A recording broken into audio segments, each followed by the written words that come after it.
Okay. We are live, but we are not really ready to start the show yet because my co-host had one job, and that job was to be here, not physically, but to be here online a half hour before the show was to start to make sure we can get connected in, test to make sure everything's working, and be ready to go. So 7:30 rolls around, no Brian Blues. 7:35 rolls around, no Brian Blues. So I send him a text. And he texts me back. He's in line at Safeway, which is kind of an odd place to be 5 minutes after the time that you had committed to being in front of your computer ready to do a show. So we have our first official show topic, which is Gators gives Brian a hard time as soon as he gets connected in. So let's see what Brian's up to now.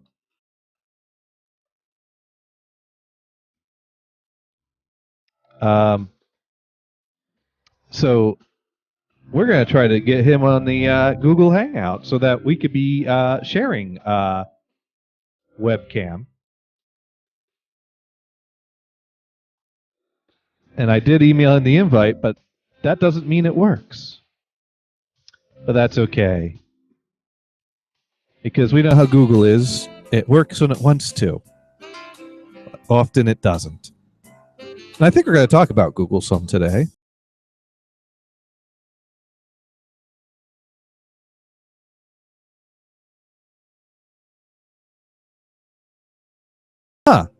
I started streaming, but I didn't get a Facebook announcement. Why is there not a Facebook announcement? Usually there's a Facebook announcement, and I post the link to the YouTube there. All right, well, I'm going to have to type one out now. We are live now. And, our hold music has run out. Got to put that on a loop, I guess. And there's the YouTube link. So that's going to get published to the Facebook because you should be liking us on the Facebook. That's facebook.com/NHB Radio. You can also like the show's Facebook at facebook.com/podcast2. That's podcast TWO. And I'm going to post a link there too. So let's check it out here. This is where a co-host come in handy because the co-host could talk while I'm like doing this stuff. So there you go. We are live right now. And there's the link again, and we're going to publish it there. I don't know if anyone's... 3 people. 3 people have liked it. I'm one of them. Brian's probably the other one. So we have a fan. Google installing shit. Oh, just Skype in.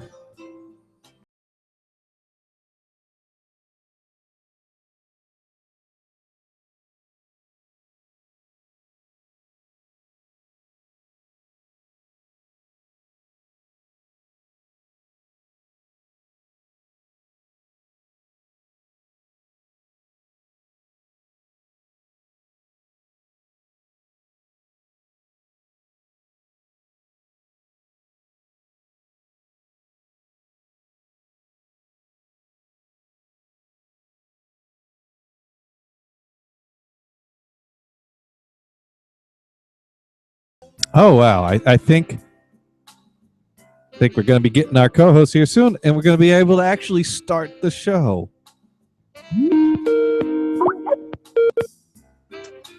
Hello. Oh man, hey. Oh, great. I could turn off the hold music now. We could actually start the show. I was going to suggest to you to turn on the double Jeopardy music. The double Jeopardy. Yeah, I'll do. Well, I don't know if we have a license for that. You know. Right. Well, yeah. I mean, maybe we should make up our own that kind of sounds like it, but it's not. Well, I decided. You know. 7 minutes after. Holy crap, that sucked. I was on the road, stopping at every goddamn light that's in between Safeway and home. Yeah. And going, I could make it if I didn't have all these stoplights to stop at. Yeah. Well, we should actually open the show now that we're all here. So, of course, we have a little bit of problem with opening the show because we don't actually have a theme song, but that's okay. I got a plan. Wait, what did we have that stuff we recorded? Well, no, we haven't picked a theme song. We're going to have a poll for theme songs, but we haven't picked one yet. So right now we don't have a theme song, but I got it covered. I came up with a perfect plan to solve this problem, and it goes with the theme of the show. So we're going to officially kick off the show in 3, 2, 1. Insert music here. Hey, this is Johnny Gators here, live with insert title here. And joining me here is my co-host Brian Blues. Always prompt, always on time, and I'm now learning my lesson that I shouldn't write the scripts in advance. So, hey, Brian, how's it going? Great. Thanks for getting the show going. Yeah, no problem. I had a little issues here, so we're a little bit late. Yeah. Of course, did we tell anybody that this show was going to be on, or is anybody listening? I've been promoting the hell out of this. I mean, I created a Facebook page. I've been tweeting about it. I've been tweeting pictures of my box. Been emailing the talk list. I think there's still people on the talk list. And that's all cool.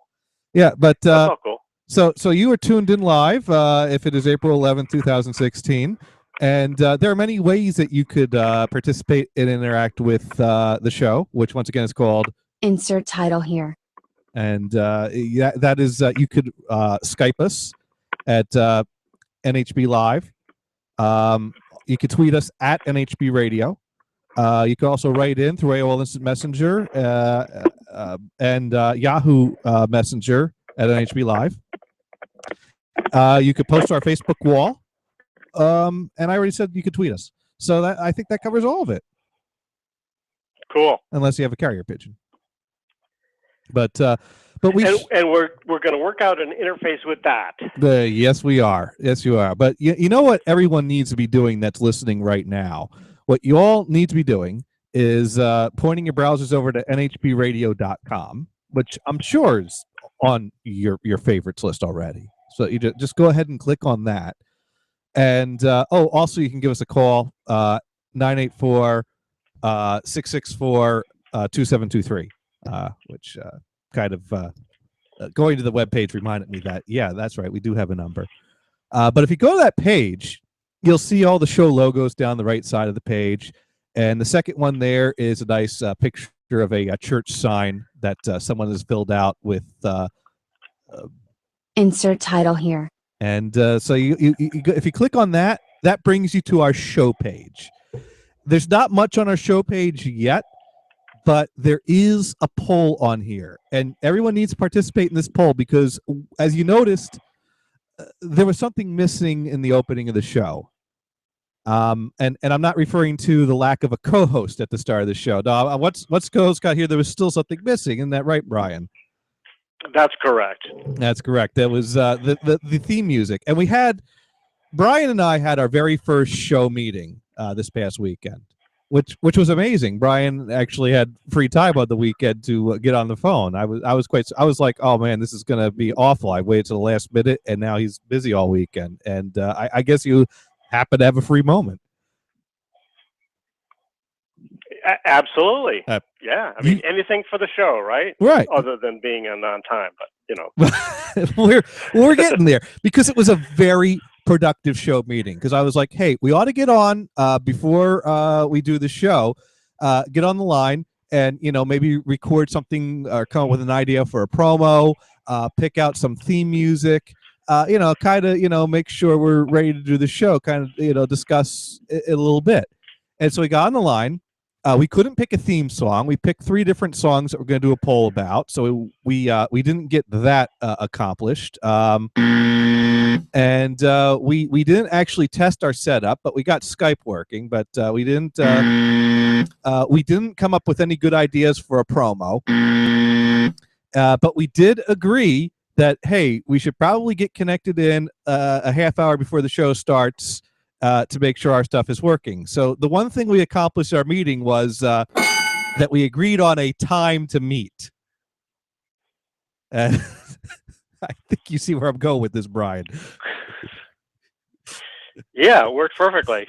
You know, Windows is still thinking, "Oh yeah, let's get this Hangout going." It's just kind of humming. Yeah, I know that Google Hangouts never works right if you wait till the last minute to connect. Now, if you connect a half hour in advance, Right. everything installs fine. It goes right through, lets you right in.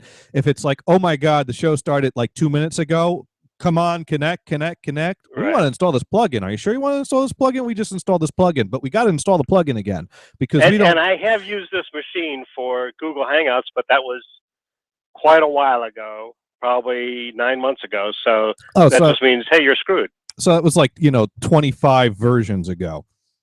Right. So yeah, well, that's or 25 rewrites, complete rewrites ago. Complete rewrites, exactly. So, but at least I'm in the Hangout, and everyone can still hear you. And there's a box next to me. But before we get to the box, we did actually accomplish a little bit in our first ever show meeting. So it was slightly more productive than an NHB staff meeting, and a lot shorter than an NHB staff meeting. Not that there's been an NHB staff meeting in years. So I think I do have a kind of a solution to the problem of the Hangout. Yeah, what's that? You invited me on my Yahoo account rather than Gmail. Oh. And it just says, screw you. All right, let's see. To both of us, of course. Yes, it basically said, yeah. All right. So if you message me your Gmail account, I will send an invite to that. Okay. Actually, I thought I did it in an email, but that's okay. Well, no. Well, I don't know. In my address book, I have the Yahoo email. But maybe I do have it. You know what? Let's do. I'll get it to you. All right. Well, so anyways, we did this because here's the line of thinking. When I first was like, well, we need a theme music. I want to do this show completely legit. So I want to do, no licensed music. We'll just use the production library. I mean, Damon spent good telethon money on this production library. We're going to put it to use. And I thought, well, maybe our theme ought to be a bit rockin', something a little bit of rock to it. We ought to have a nice rockin' opening. And so I pulled up something in the rock folder, and, Brian was here with me, and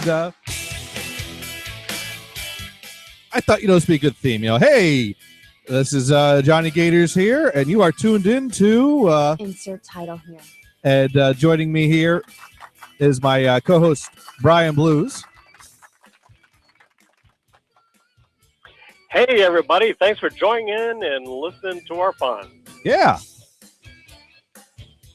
So there's... At first, I thought you were playing what we had recorded. So it went into dead air. It's like, oh, wait a minute. That means me. Yeah. Now live rather than...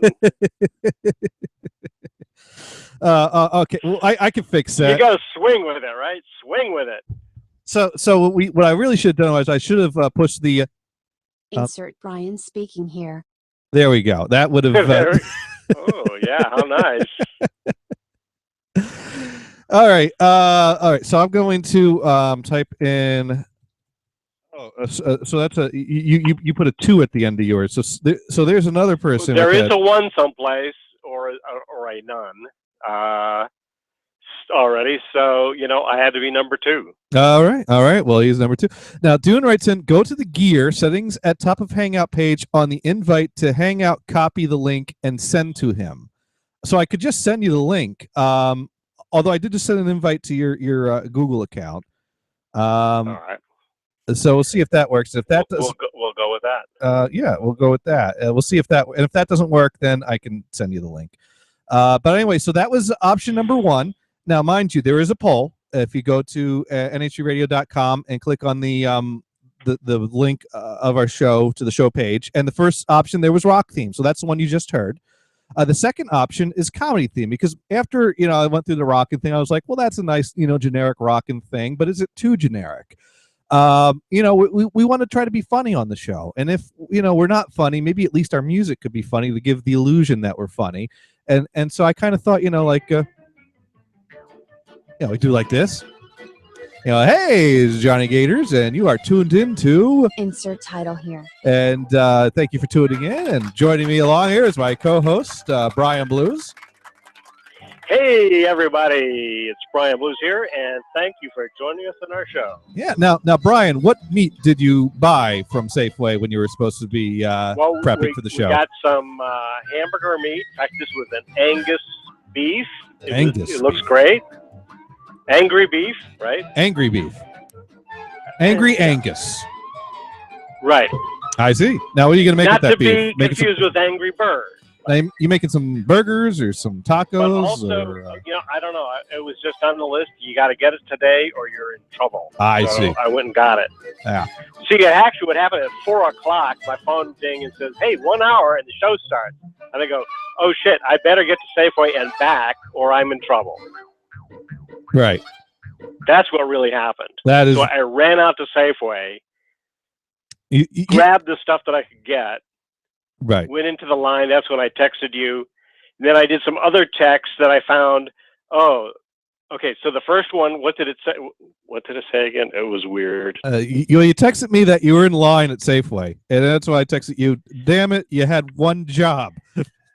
Right. And I says, yeah, and I'm doing it. Okay. And then it comes up with garbage. It says 3 at Relight. Well, I was saying stopping at red light, but red light turned into total gibberish. Right. So I half corrected that. So it says Relight. And then it changed to 3. 3? And then I go, oh, crap, that didn't work. So then I go, fucking auto spell. Yeah. Oh, and that came up as auto spell because I thought it was going to say something else. Asparagus or asparagus. No, but it did come up with spell. Well, you know what? Unbelievable. I'm kind of glad that your texts while you're driving are gibberish because that means you're paying more attention to the road than your phone. I was actually at a red light when I did that, okay. And then I kind of go, well, light's green now. That'll have to do. It turned green just as I was saying, fucking auto spell. Right. And so that was auto spell, and that was our comedy theme. So now our third option, I thought maybe high power, high energy, kind of techie and geeky, maybe something that Vamp would like and listen to, and then we gain at least one extra listener. So we went with the techno theme, and so we'll give this one a try now. Hey, Johnny Gators here, and you are tuned in to Insert title here. And thank you for listening here. And joining me is my always on time co-host, the one and only Brian Blues.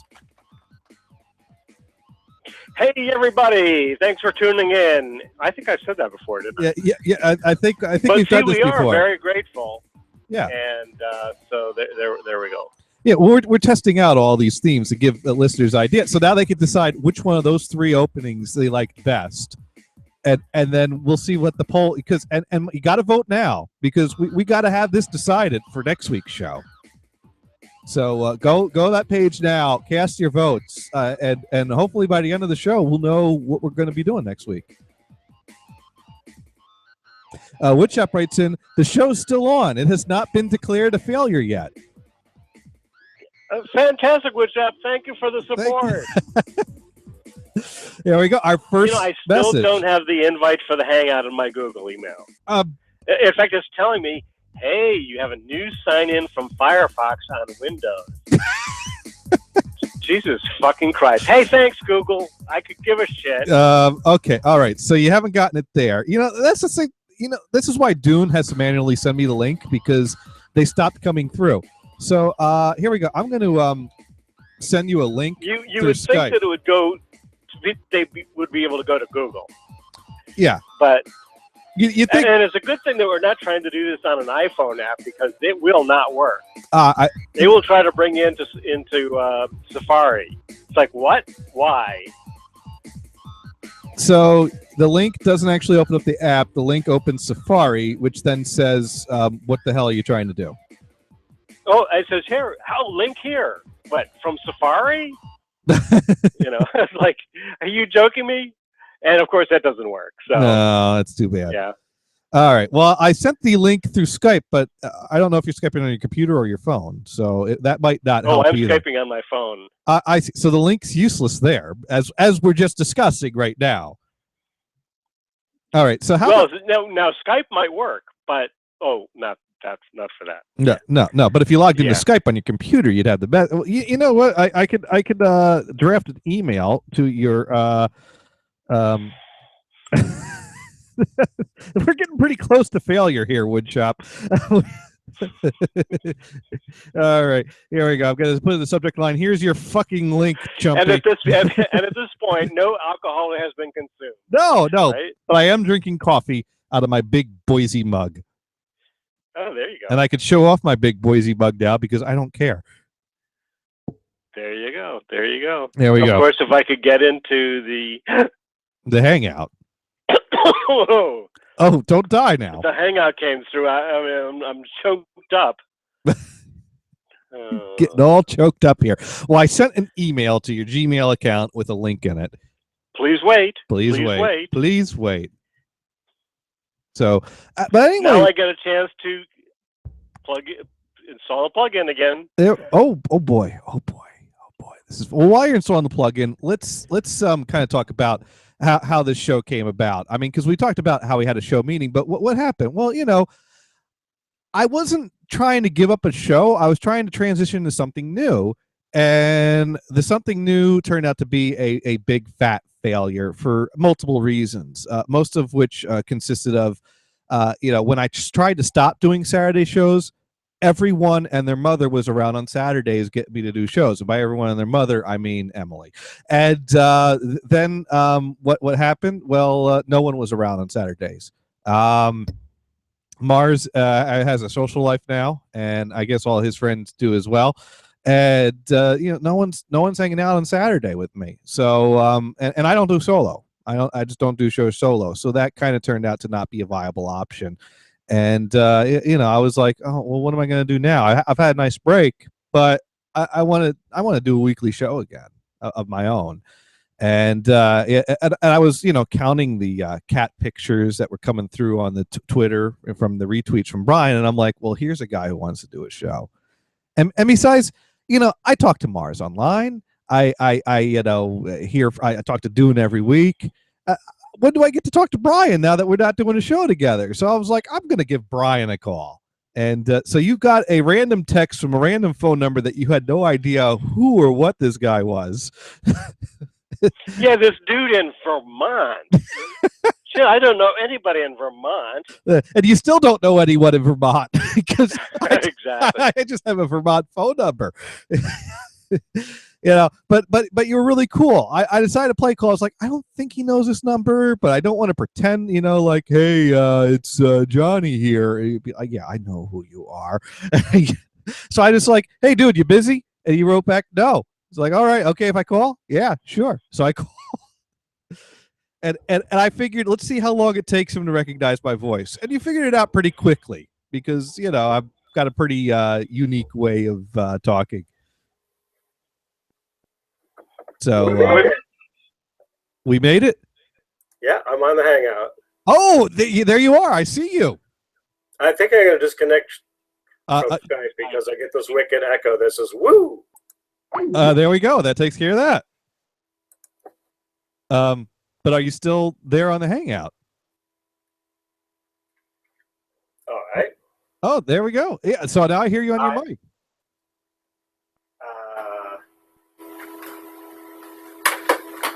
I noticed we both have a unique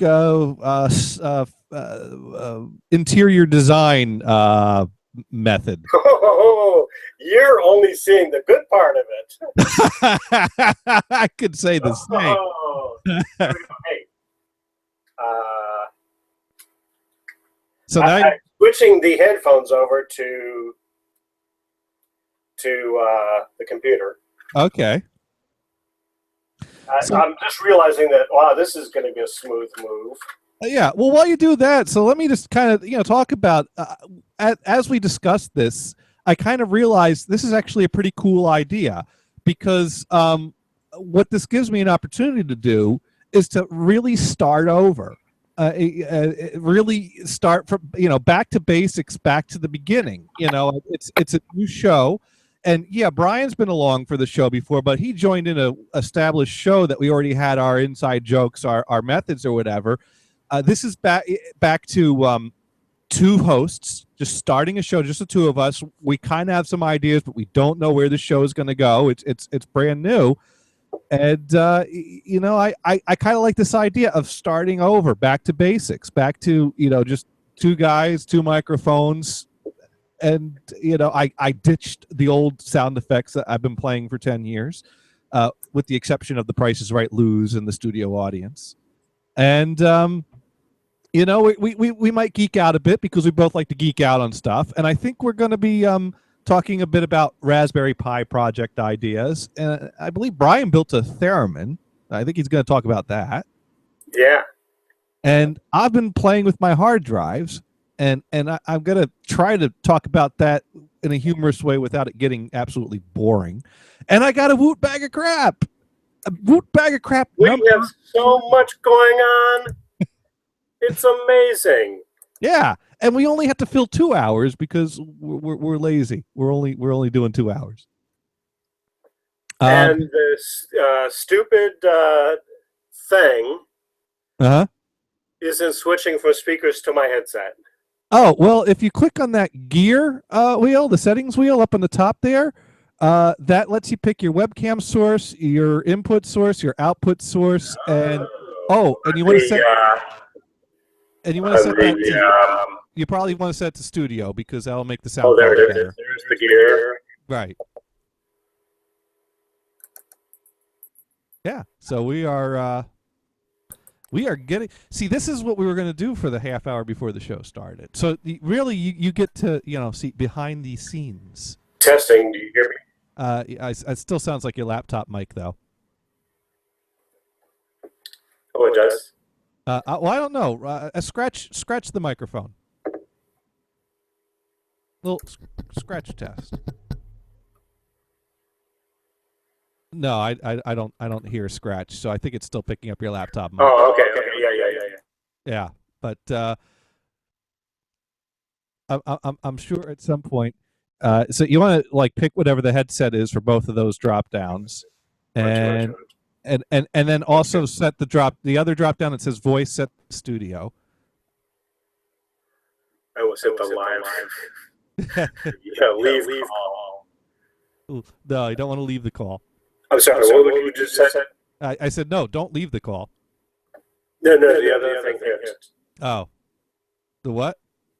Oh, you want the last drop down to say studio instead of voice. But mainly you want to get those other two drop downs to pick your headset. Where's that now? Well, on that gear you have the webcam, the input, the output, and the studio or voice option. Got it. Okay. So I don't hear myself anymore. Yes, I do. You do? Yeah. Oh, good. Now, but it's annoying because it's a delayed reaction. Oh, then that's not how it should be. Were you hearing yourself before properly? No, it was the same. Huh. So you're hearing yourself on a delay. How much of a?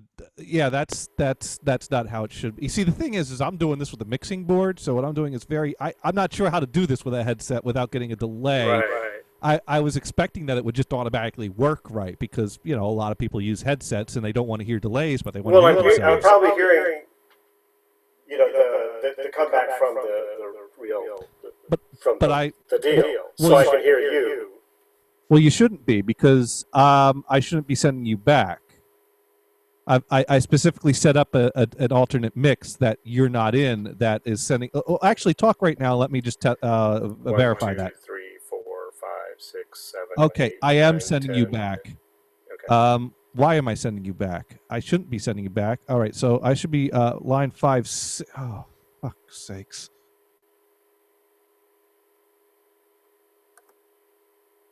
All right, talk now. 1, 2, 3, 4. Hello. All right, so now you don't have the delay. I don't have the delay. I All don't right. hear myself. I just But- hear your voice in the live. Now, okay, so now we need to figure out how to get your live voice in your heads. Unless you think this works. I mean, do you want to hear yourself in your head? Not really. Because of the delay, of course, it throws you way off. You're in the middle of something, and then you hear your own voice coming back, and you're Right. But does now, it? the professional knows how to do it, but we're just amateurs, so we just kind of go freaking out, man, freaking out. Exactly. Okay. Well, I know you didn't want to hear yourself on a delay, but usually it's helpful to hear yourself live in your headphones. But maybe that's how headsets work. I don't know. I thought maybe headsets would automatically feed you into your ear. Well, now that we've chased away whatever viewers we had out there, we could try to actually get out to some content. So I talked about what we're going to do with the show. So maybe we could and hang out because at the start of the next hour, we're going to find out what's in the box. So do I have a nice halo over my head? You do. Hey, that's. I saw the ceiling light, and I kind of go, oh well, I'll align that a little bit. You strategically place yourself where the halo is. Step up for the blessing. All right, so you know what? We should talk about. Let's get away from the delusion there. So, hello, my name is Jim Jones. Please have a little cup of Kool-Aid on your way in. Oh no! You know, I once. Some people are going to have a problem with that and just kind of freak. So okay, that was a joke. That was a joke. Bad one, really. I admit. You know. Okay. So you want the spin around? Yeah, we can spin around. Yeah. Okay. So that's not so bad. A nice shelf is still yet to be organized. Mm-hmm. Little shelf above my desk. That's not so bad, right? A little bit disheveled, but. No, some Amazon boxes. Here's my. Got a nice rug on the floor. I'm watching the whole thing backwards. So there's the keyboard, and behind that is the Raspberry Pis. How many pies you got? Stack of mess. And well, we're going to go over that. Okay. Right. We're thinking of having a designated time. At least I'm thinking of. I don't know about you. It might be 9 o'clock Eastern Time or 6 o'clock Pacific Time, where we'll just call it Pi Time. Okay. And we'll talk about Raspberry Pi, and then we promote it. Hey, at this time, we have a designated Pi time, so people in Twitter land or that are Raspberry Pi enthusiasts can get in and go. So anyway, and then the upper shelves. Yeah. Oh yeah. You saw the Amazon boxes. Those are the boxes that are kind of like the storage, the pieces and parts for the Raspberry Pis. So, but we'll get into that. Okay, so we got about a third of the adventure. And I'll try not to wipe out the cord. Oh, look at that. A nice piece of stained glass up on the window. Yeah, nice? that's nice. That came out of storage when we got back.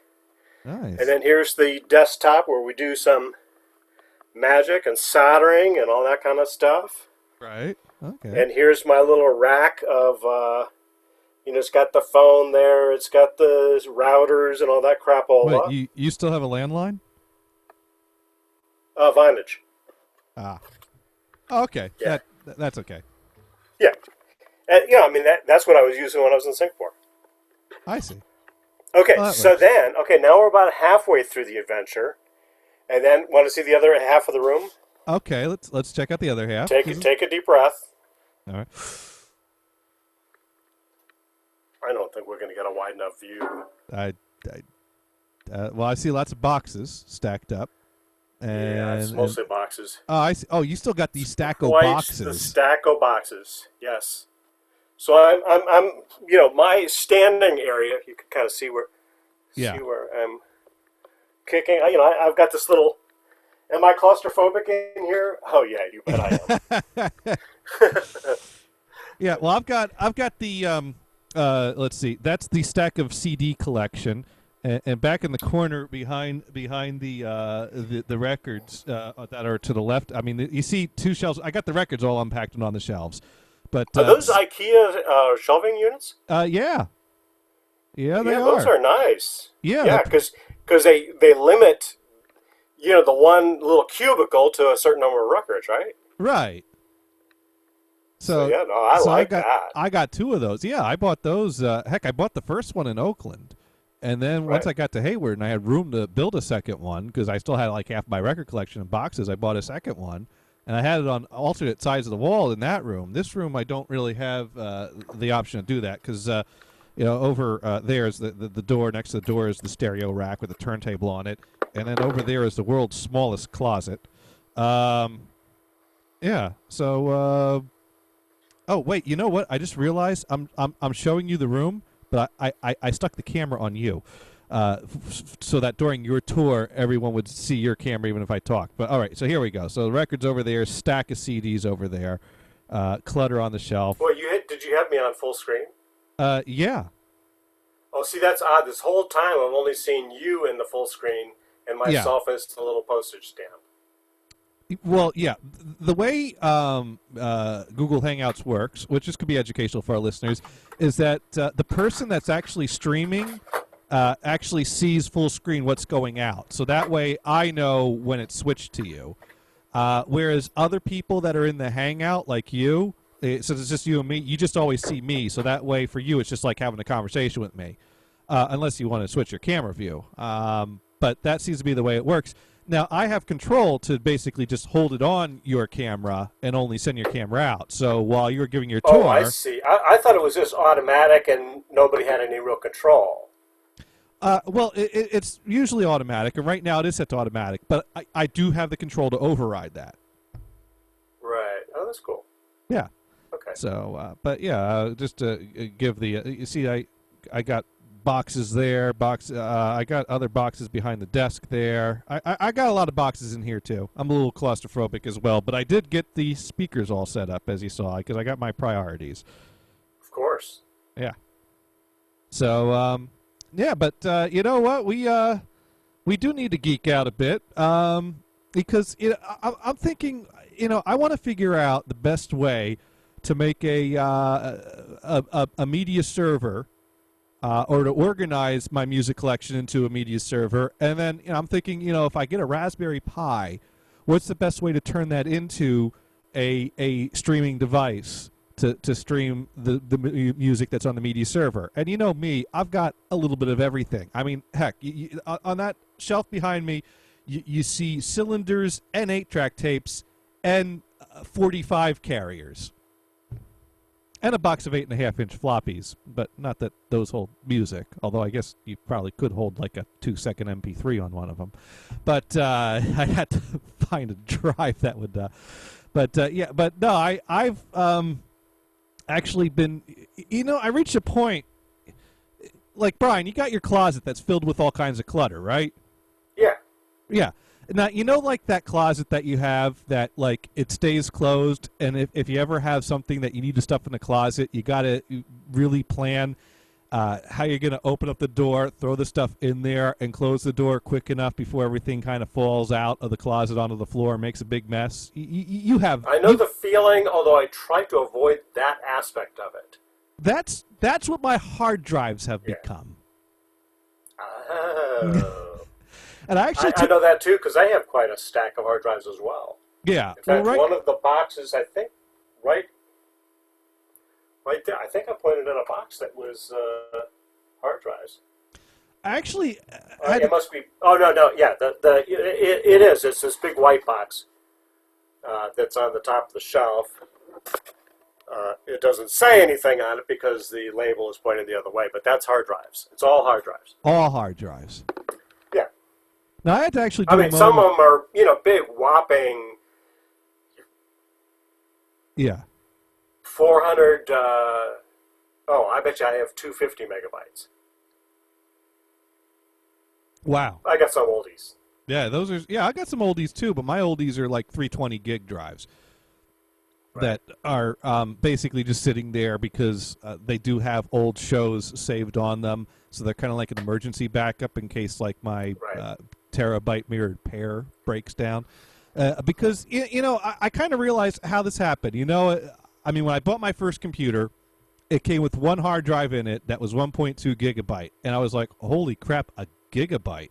That's a lot of megabytes. More than you'll ever need." Yeah, it will take you forever to fill that drive up, and then all of a sudden, what's this MP3 thing you're talking about? Next thing I knew, I was out of hard drive space.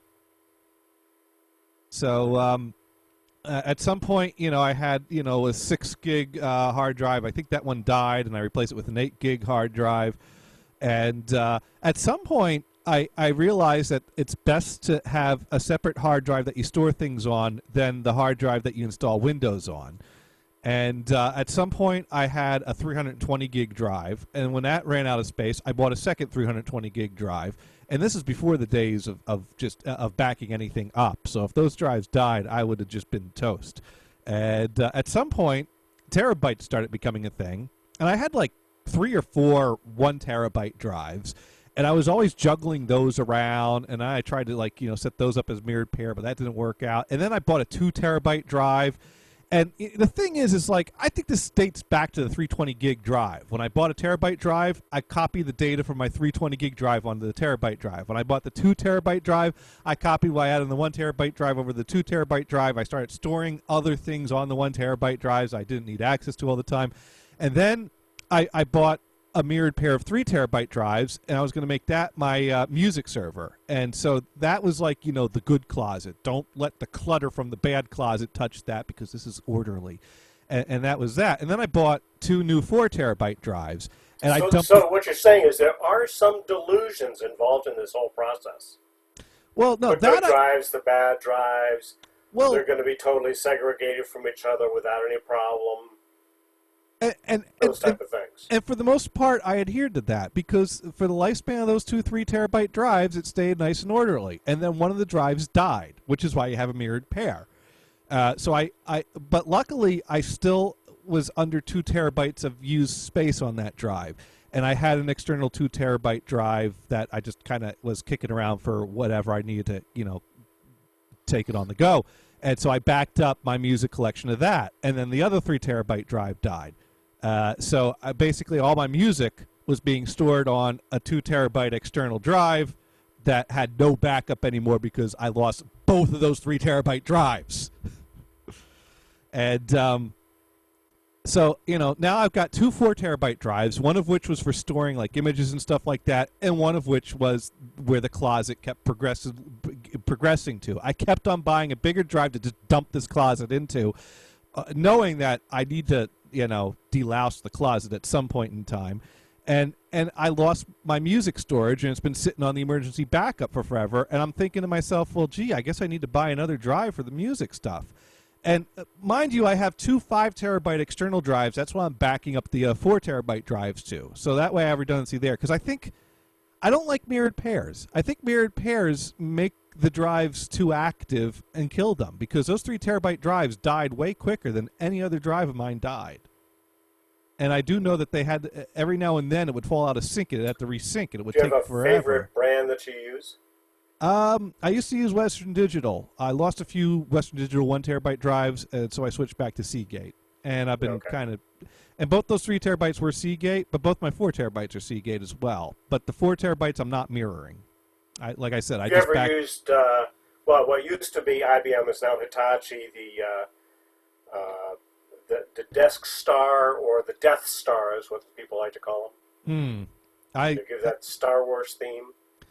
No, I've they not seem to be used pretty that. good, but I don't have a lot of them. And they don't have the convenient USB style, I don't think. Oh, I've only been using. I have mostly Seagate, but I have one Western Digital. Right. USB drive. Well, I've got, the thing is I was sitting here and I'm thinking, I've got 2 4-terabyte drives sitting in this tower that are backed up to my 5-terabyte externals, which the extra space in the externals I use to take image backups of my Windows installs for my laptop and desktop. How is it that 8 terabytes is not enough room to store everything I need to store? How is this possible? And so now, in that list of stuff I've listed there in the past I own, 2 of my 1 terabyte drives are still alive. So I have those sitting in my tower as a mirrored pair. That's where I save all my shows and internet radio stuff too. So I got plenty of space for internet radio stuff. That's cool. That doesn't even touch the 8 terabytes of storage I have. And so I grabbed the 2 terabyte drive because that was sitting there storing a bunch of quad files on it. And so I moved the quad files onto some extra space on one of the externals, and I moved the closet of clutter onto that 2 terabyte drive. And so I'm like, okay, so now I have an empty, blank, brand new 4 terabyte drive. Reformat it, everything. That is my new music server. And now I'm going to, in an orderly fashion, delouse the closet that is sitting in a external bay here, external dock here, and music stuff will go in with the music stuff organized, and that other second 4 terabyte drive that I'm storing a lot of disk images and stuff like that. A lot of that's redundant. It's time to extract that to the format I want it to be on the music server, and I should be able to integrate everything into 8 terabytes of storage. So that's my project lately. So yeah, I'm cleaning the closet. It's time to clean this closet has been building for like 10 years. It's time to clean the closet. Especially like these shows, it's just a crap load of data. That's all. Well, the shows, like I said, I have a 1 terabyte mirrored pair, and that's not even. My backlog of shows. Mind you, I'm missing about 1.5 years worth of shows, but I've been doing shows for 10 years. And let's see, the show archive folder takes up 255 gig, which is not bad when you have a terabyte mirrored pair to save things on. So, yeah, it's anyways, we got a message coming in. Woodchop writes in, I keep more or less everything that's not a game on my 12 terabyte NAS, which is 6 times 3 terabyte drives and the ZFS version of RAID 6. I need to work on updating that hardware, really. Maybe next month there will be some cache. Well, that's the next thing I'm working on. Actually, I got a great phone call this morning because there's a company in an area that's about a 40-minute drive from here that a few months ago this guy called me up and said, hey, they're hiring for a contract position for something that was more than I'm making now, enough to make me go, oh, yes, I'd like to get that because, more money is good. And he's like, they're growing fast, so they're hiring people off of phone interviews. I'm like, get me the interview. All right, and then next day he's like, someone got there before us. Sorry, but maybe next time, like, because they're growing. So this morning I get the call. Hey, remember that opportunity? I'm like, remind me again. And he's like, blah, blah, blah, blah, blah. I'm like, okay, yeah, so what was the job title and how much does it pay? And as soon as he said how much it pays, it's like, oh, yes, I remember that. Yeah. So, 1, 2, go. It's like 1, 2, go. Okay, I'll send you the job description. Can you read that this afternoon? I could read this 5 minutes after I get off the phone with you. So I sent him the references, the updated resume again, and so this is another opening over there, and so yeah, that will help. Although the only downside of that job is that they're looking to bring someone on. You start as a 3-month contract. So I'm jumping ship on on a job that's been 6-month contracts that I can pretty much count on renewing for a 3-month contract that, hey, let's face it, this is a new company. There's no guarantees, no promises here. But from what I understand, they're generally, as long as you're not some kind of a slacker that's slacking off, they're going to at least renew your contract at the end of the 3 months. And it's making enough does the more. company and the company has good prospects for being around in 6 months? I believe so. Okay. But and here's the other thing I looked at it. Do you remember Home.com? No. They Home.com? they were one of the big early email guys. You know, they came out when Google came out and when Yahoo came out, and in fact, Comcast had the early contract. So if you're an early Comcast guy, you had email at Home.com. I'm not sure if I And they remember were that. up and coming and hot. And there was a guy that was working help desk at Tharco that got offered a job, and he went there. And he was told, yeah, there'll be stock options and whatever. And he was already cashing in his stock options that he didn't get. He didn't know how that thing worked. That type of thing worked. Well, he got there, and in less than a month, the stock price drops through the floor. And he says, well, how my stock options? Well, that depends on the strike price, but we're guessing that your stock options are worth zero. You know, Right. So, and then Home.com crashed and burned. So, yeah, it sucked, but Yeah, that sucks. Well, I mean, here's the thing I look at. I kind of calculated, because my plan would be, especially since I'm jumping into a 3-month contract, which really means in reality there's no promises of anything after 3 months. There's no guarantee. But then again, like right now, there's no guarantee that I have work tomorrow. I mean, I could show up at the door tomorrow and they could be like, hey, we're closing down. Yeah. You know, there's sometimes you got to take risks because there's always risk. But obviously the way I would go into this is anything that's over what I'm currently making now, I would just put right in the savings and spend that 3 months saving the raise amount.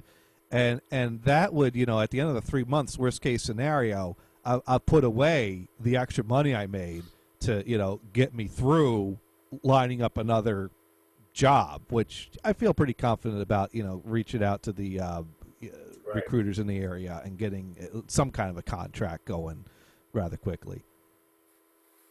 But yeah, so that's you know, we'll see how that goes. You know, I'm always I'm doing well enough right now, but I've always got the feelers out for something better, and I should be getting some interviews. Well, that's the way to be. You know, you be positive, you be optimistic, and you hope for the best.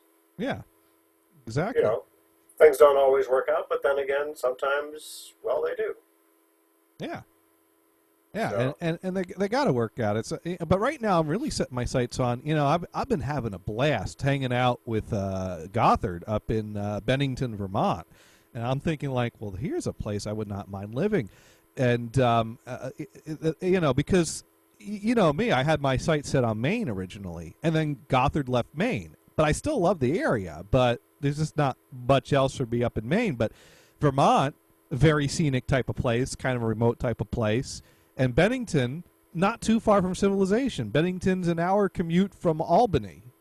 So that's where I've been applying to a lot of jobs lately. I figure if I can line up a good opportunity in Albany, I could settle down in Bennington, and I'd still be a 4-hour drive from family in Jersey. So that's the current that's the idea right now. That's the plan. So we'll see how that goes. But yeah, but I think we are nearing the 9 o'clock hour. So I think maybe we'll go to a little break. Although I don't have music to go to break to. We're really starting over here. We'll have to record our own. Well, no, we got the product library, so let's see. Going to break is usually a mellow type of thing, so let's take a mid-tempo, easy listening track. So we'll just. All right, so we're gonna. But the thing is what do I have for break music? Well, I guess I got promos. So we'll break up a few promos, and you know what? I just realized I think a lot of the promos have. Music in them. Oh, that's okay. I guess if YouTube flags us, then we'll fix that for next week. Or make new promos for all the shows that don't have licensed music in them. All right, but we're going to take a little break here so I can grab some more coffee. And we'll be back for Brian's Pie Talk and Gator's What's in the Box. Fantastic. So, don't go anywhere. All right. See you soon, everybody.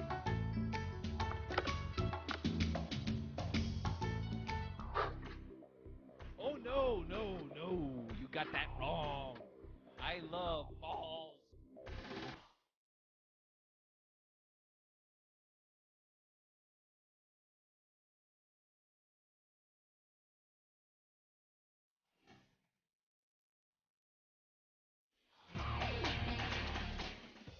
Be sure to tune into ADHD Radio, Tuesdays, 6 to 8 p.m. Eastern Standard Time, the most motherfucking addicting show on the No Holds Barred Radio Network.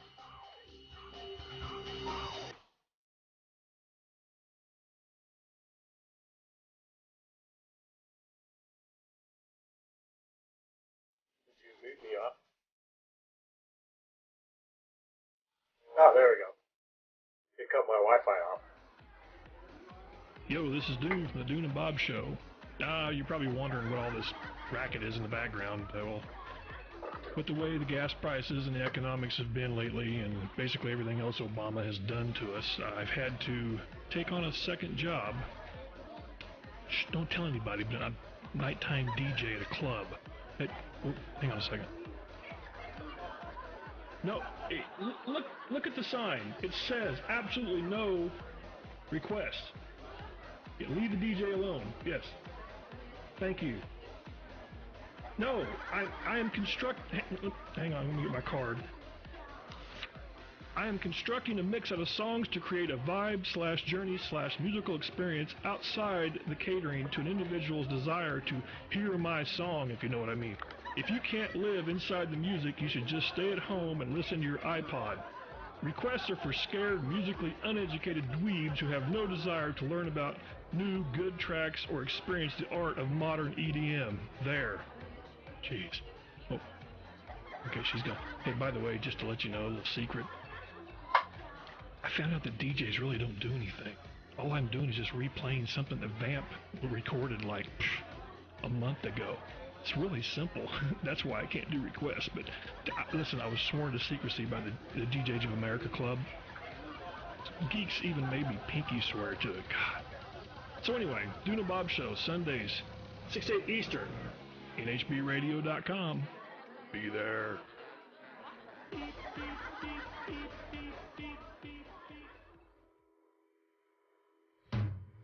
Do you know somebody that complains constantly about Dell, Asus, motherboards, Intel, printers, faxes, soda, and may possibly be considering the fact that his own anus is conspiring to destroy all of his computer equipment? Worse yet, does this person constantly complain about massive PST files while sending 8-page emails? If you answered yes to any of the above, then what you need is the Jonathan Gators TLDR email filter. That's right, this innovative new program can take even a Gators rant and extract a few pieces of relevant content therein. Let's see how the program works. Firstly, let's take the average Johnny Gators email. God damn it, there is no code I can count on anymore. Where does the disk operating system overwrite? Right over the few meg that has the file I just deleted seconds ago by accident. Way to go, unnamed uncredited person that threw the code into a dumpster to be retrieved by Bill Gates. You were right to throw that away, it fucking sucks. Next time you decide to write shitty code, get a fucking paper shredder. My, what a steaming pile of bullshit. But let's see what the TLDR filter can make of it. Oh no, I broke my computer again. What a dick I am. The program then presents them in a 6-line format to maximize relevance with minimal waffle. As you can see, this new product is an amazing thing. And how much do you think it costs? $50? $100? Well, you'd be wrong. Because we're giving away the Jonathan Gators TLDR email filter for free. Because, let's face it, it's an act of fucking charity. So pick up a copy of the Jonathan Gators TLDR filter for your email client today. The average user claims that they save up to 6 to 8 hours worth of productive time per day when they don't have to read Gator's mail. The Jonathan Gators TLDR filter, the most exciting new productivity tool in the world.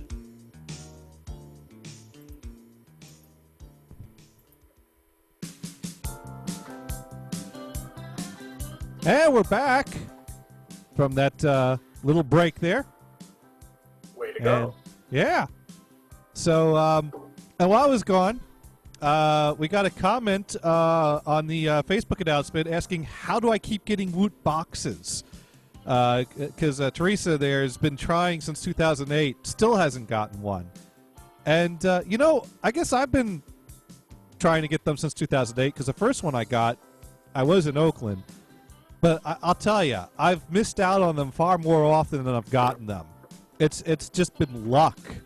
I happen to be sitting at my computer on April Fool's Day. Woot offers bags of crap on April Fool's Day. So I'm sitting there, April 1st. Email comes in going, hey, there's a bag of crap, because I'm on like a mail list with one of these websites that tracks that. And I was like, cool. And I click on there. I click the buy button. Sold out.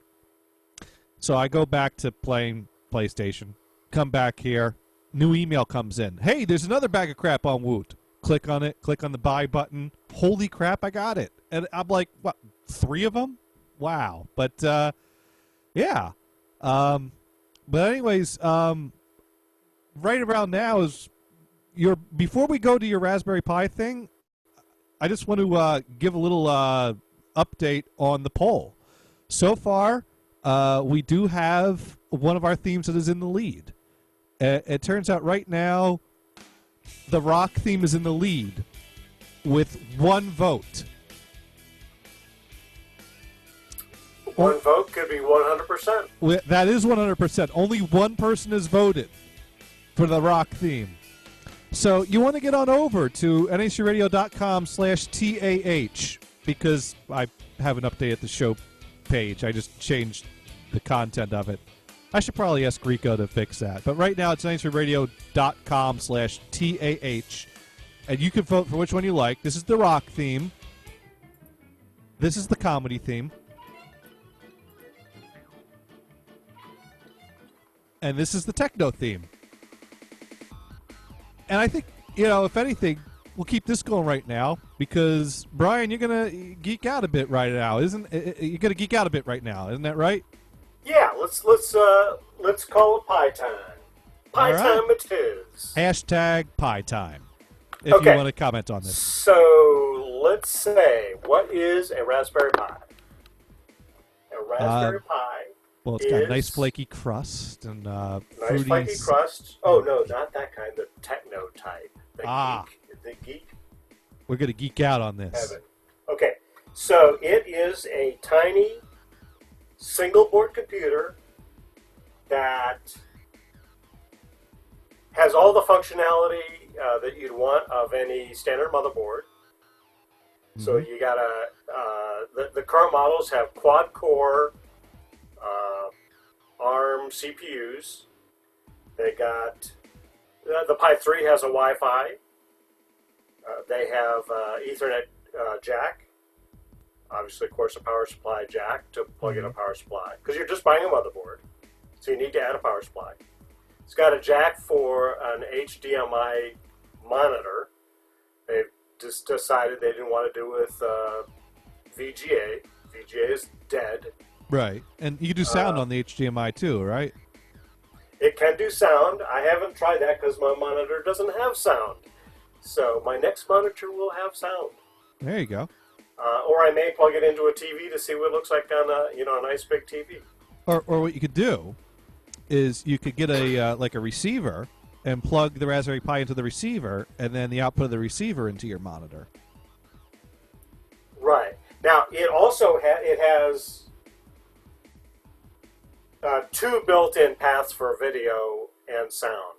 One is HDMI, and the other is composite video. It uses that jack that Apple uses, where it has stereo headphone and and DV signal. Okay. Which, of course, since Apple uses it, nobody else uses it because it's a different wiring that Sony uses. In fact, when you look at the wiring, you kind of go, "Why would you wire it that way? Are they dickheads?" Oh no, it's Apple. They could do whatever they want. Right. Of course, anybody that's really, savvy as far as trying to sell them, they'll sell an adapter or offer an adapter to make it to something that's sensible. Right. And it has 4 USB ports. Are they USB 3? They are not. In fact, like when the Pi 3 came out, people bitched that, you're still, a 10100 Ethernet. Your Wi-Fi you put on is slower Wi-Fi. It has the Pi 3 has Bluetooth LE. LE basically means low energy. I don't know if it means slow or not, but also it's royalty free, which is why they included it. But also one of the big goals. But also it's Bluetooth, which is a convenient way to do wireless in an area where a wire would be convenient. Right. That's Bluetooth is mostly useless from my observations. Well, but I mean, it's good for audio. Like this headphone I'm wearing is Bluetooth. Right. And it's fine. It works good. I wish video cameras and other cameras that had an audio capability, like a video camera, would be both Bluetooth, but almost none of them have Bluetooth. There are some that have Wi-Fi, but okay, yeah, you could do Wi-Fi for your audio channels, but most people don't. Right. So why didn't you stick in Bluetooth? Oh, because they didn't want to pay that license fee. Right. But now keeping it Bluetooth cheap. LE is out, so no big deal. Let's see, what else does it have? It also has pins, all kinds of pins for read-write of data, digital signals. So therefore, you can interface it to all kinds of devices, sensor devices, to read, output devices, flashing lights and all kinds of crap like that. So make a Christmas display. Connects to anything that you want it to do. So the imagination of, what does a Raspberry Pi do? Whatever you want it to do. People are building, adding chip sets to turn it into a phone. Well, why wouldn't I just buy a phone? Well, because you're experimenting with it to say, how would I build my own phone? What goes into it? What pieces do you need to make a phone work? So what have you built with your Raspberry Pis? Because I see you have quite a collection of them there. So I'm thinking you've built okay. Well, so what do I have? That's the first question. Yeah. Okay, so I'm not sure what we'll have to look it up. There's a Model 2B that came out probably 6 to 8 months ago, and that was like the brand new standard. They went to quad core with it. They, made big jump with that one, and so I bought a 2B. Cool. They came out with a Pi Zero, but they gave away the first production run with a magazine article. The Pi Zero. Okay, so the 2B, like its predecessors, goes for $40. Not bad. Okay. No, it goes for $20. What am I $20. talking about? No, the 3 goes for. Now, but if you get like the kit that comes with the parts, then you're getting more into like the $70 range. Yeah, you have to. Yeah, the typical kit is $60 to $70. Right. And that includes your power supply, your cables to go to a monitor. Box to put it in. A lot of times they throw in a box. A lot of times they give you a breadboard so you can do jazzy stuff. Am I out of view there? Right. I'll move up the camera. So there's a breadboard to do all kinds of stuff. Okay. Oh, cool. Okay. Yeah. So as you can see, I've been doing some stuff. Yeah. Um, so, again, the imagination runs wild on what you can do with the thing. Well, plus you got to buy a micro SD card to actually, install your OS and store things on, because you don't have any storage. Because I'm looking at a kit right now, and like I see, there's a. I've been thinking about picking up a like a $75 kit that goes with a 32 gig micro SD card, a Raspberry Pi 3, heat sinks, a box, a power supply, and HDMI cable. Yeah. That sound like a good starter kit? Yeah, that's reasonable. And good price? With a breadboard or no? No breadboard with this, but Okay, I'm thinking, media streaming device to stream from my media server. Right. So really, all I need is my HDMI out. Now, it might be cool to add some kind of a remote control device to it. So I'd have to connect the sensor to it. So, but that could be an add-on for a later time. Yeah, you'll have the pins available to Right. add to it whenever you want to, whenever you're ready. Right. For starters, I could, hook up my wireless keyboard and mouse to it through the USB port. Right. In fact, what I did, because, you only have 4 USB jacks, I saw that Logitech has this system with this stub, the USB stub, that's called a unifying, which lets you, when you configure it, your mouse and your keyboard and other devices can go in with the one stub, with the one USB port. Oh, cool. So at this point, I just have keyboard and mouse, but that's only one, which is cool. That's nice. Yeah. That is nice. The other way to go is get a keyboard that has a built-in, trackpad. Whatever. I don't really care for them. Right. But, so...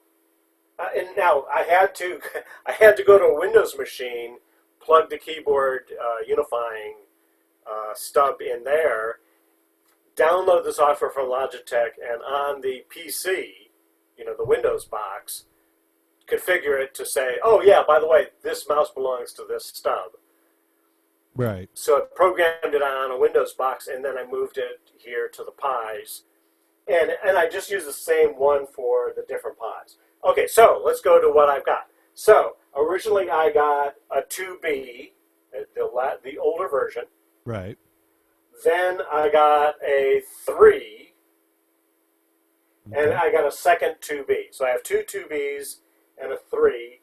And then I got, they says, the Pi Zero is available. It's half the size, so it's half the width of the card. It's only got 1 core. And instead of having a whole stack of USB jacks, it has only one, so you have to use an adapter to go, because it's micro SD instead of standard SD. USB, I mean. Right.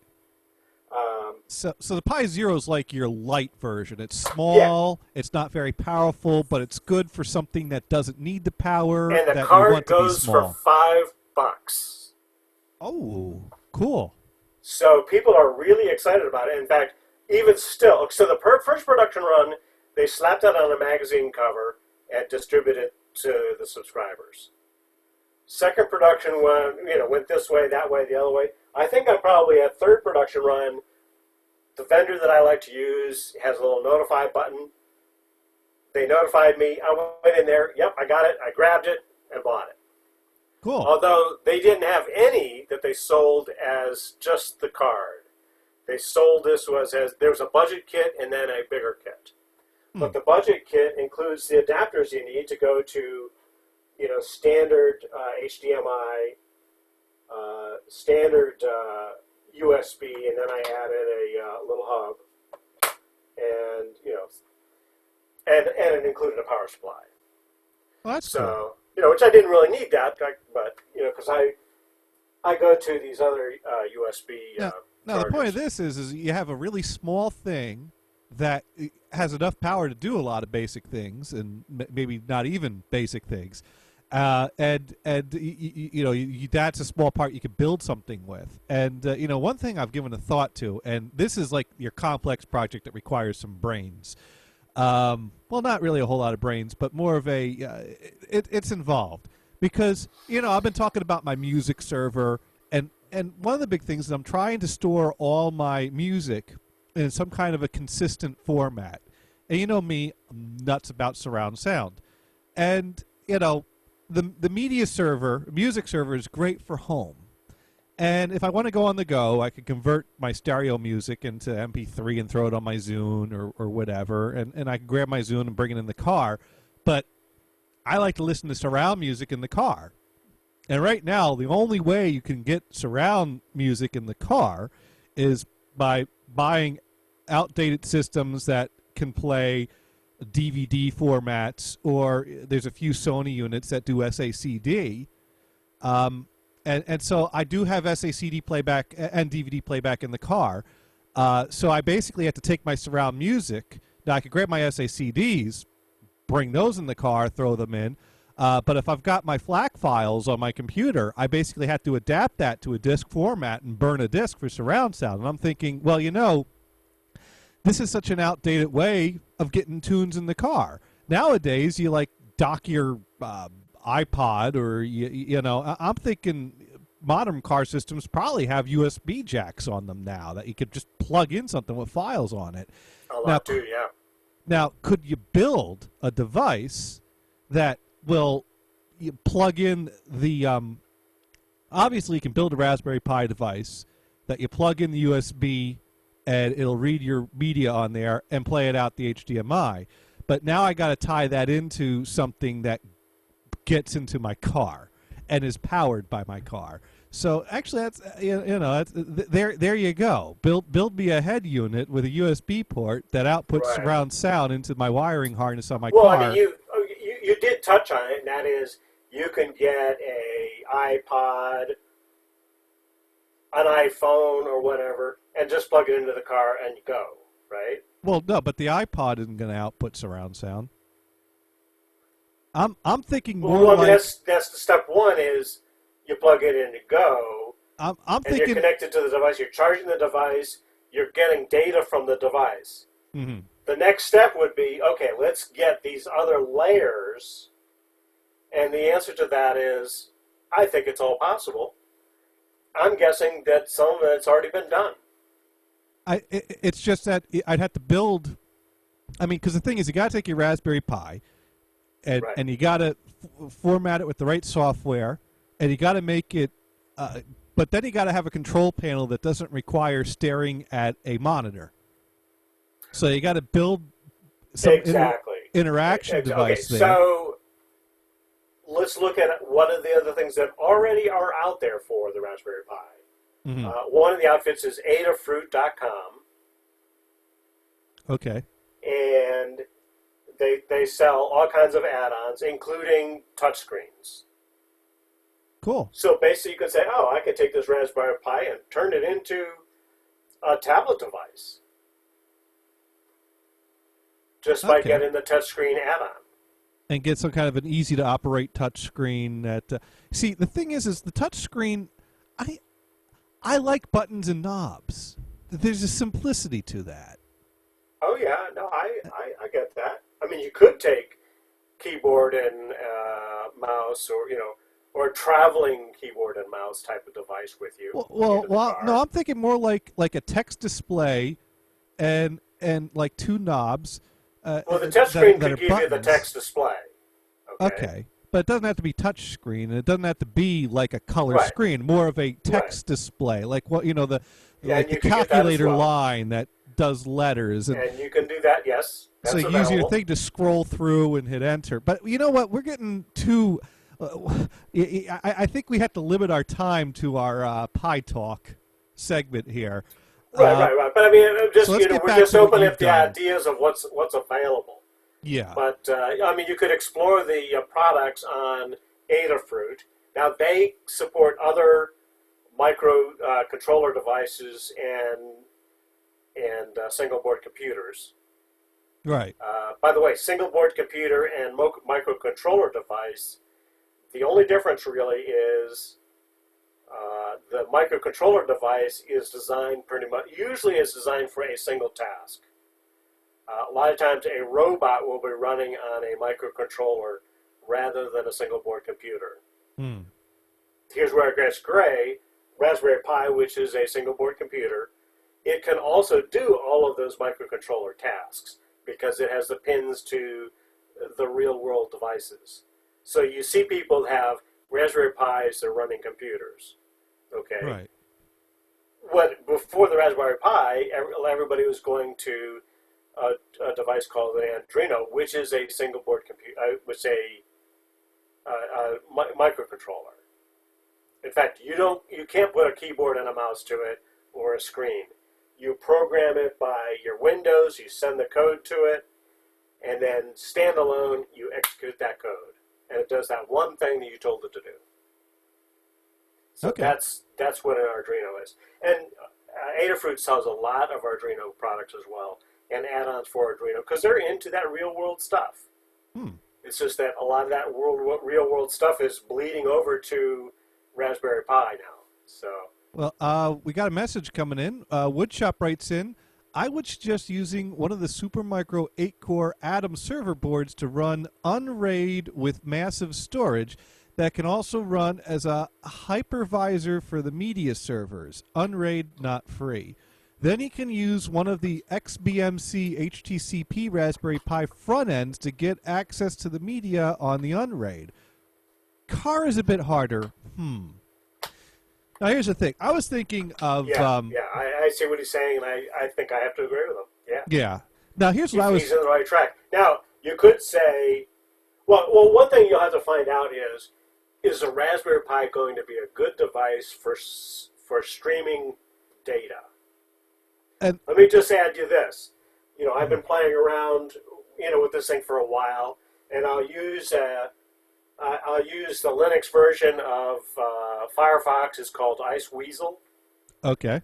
Or I've been using the browser that comes with Linux. And I have to say, compared to a Windows desktop that's got, all the Punch and Judy, the Raspberry Pi is slow. Okay. Is that going to mean this translate to a slow streaming device? I don't know.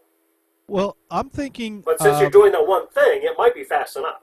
Well, here's what I'm thinking. Obviously, if you're going to get a Raspberry Pi, the Raspberry Pi 3 is the one that's got the juice. most juice right now. Yeah. And I'm thinking, for the purpose of this show, I'll grab this $75 starter kit off of Amazon, and I'll see what I can build it into. Now, here's the challenge, because we got the iDune calling in. Woohoo! Hello, Dune. I almost forgot to call. You almost forgot to call. I'm sitting there I'm sitting there listening about Raspberry Pis, getting hungry. And thinking I should be calling. I'm thinking you're getting thirsty too. How's the bottling going? The bottling is complete. I'm in the clean the bottle off and wipe it down phase. And outstanding. And the label looks good. Not yet. No, not yet. Getting ready to put the label on them. The label looks good. It's just not on the bottle yet. It's not on the bottle yet. Yeah. Well, it does smell like beer, and it does taste like beer, although very flat beer. I see. It has to carbonate. So. All right. Well, at least it's got a good flavor. It sounds like. Well, it's got a flavor. It's got a flavor. Yeah. The whole thing is being flat beer. It's really hard to be. It's hard to judge that flavor. It's hard to be positive at the moment. Okay. Well, we got to give it time. But it's beer and it's alcohol, and there's alcohol. I can smell the alcohol. So. Yeah. So we'll see what happens. But, all right. Well, we got that to look forward to on a. I've been ahead. enjoying the show. That's good. I'm glad. All right. Yeah, we got 11 listeners on the stream, and 0 viewers on YouTube. Well, it's not much different when you and I do the show. It's you get a lot more afterwards. I see. Because it's busy. Monday's a busy night. There's a lot of stuff going on. Well, no, PTR had the slot for years. They did all right with it. I think they still have it. You know what? I think we're carrying on the tradition of Monday night being Geek Night on the on the. You know what? NHB. If you stop and think about it, if PTR was still on NHB, they would be talking about Raspberry Pis. Oh yeah, that they would. Absolutely. But I want to bring this Raspberry Pi. It's time to wrap up the Raspberry Pi talk, and because I'm going to buy the kit, Now, here's the challenge, because obviously it's not that hard to grab Raspberry Pi, throw an OS on it, throw some kind of media streaming thing. I mean, because they already make it. All you have to do is find instructions online, build it, and it works. Here's the thing.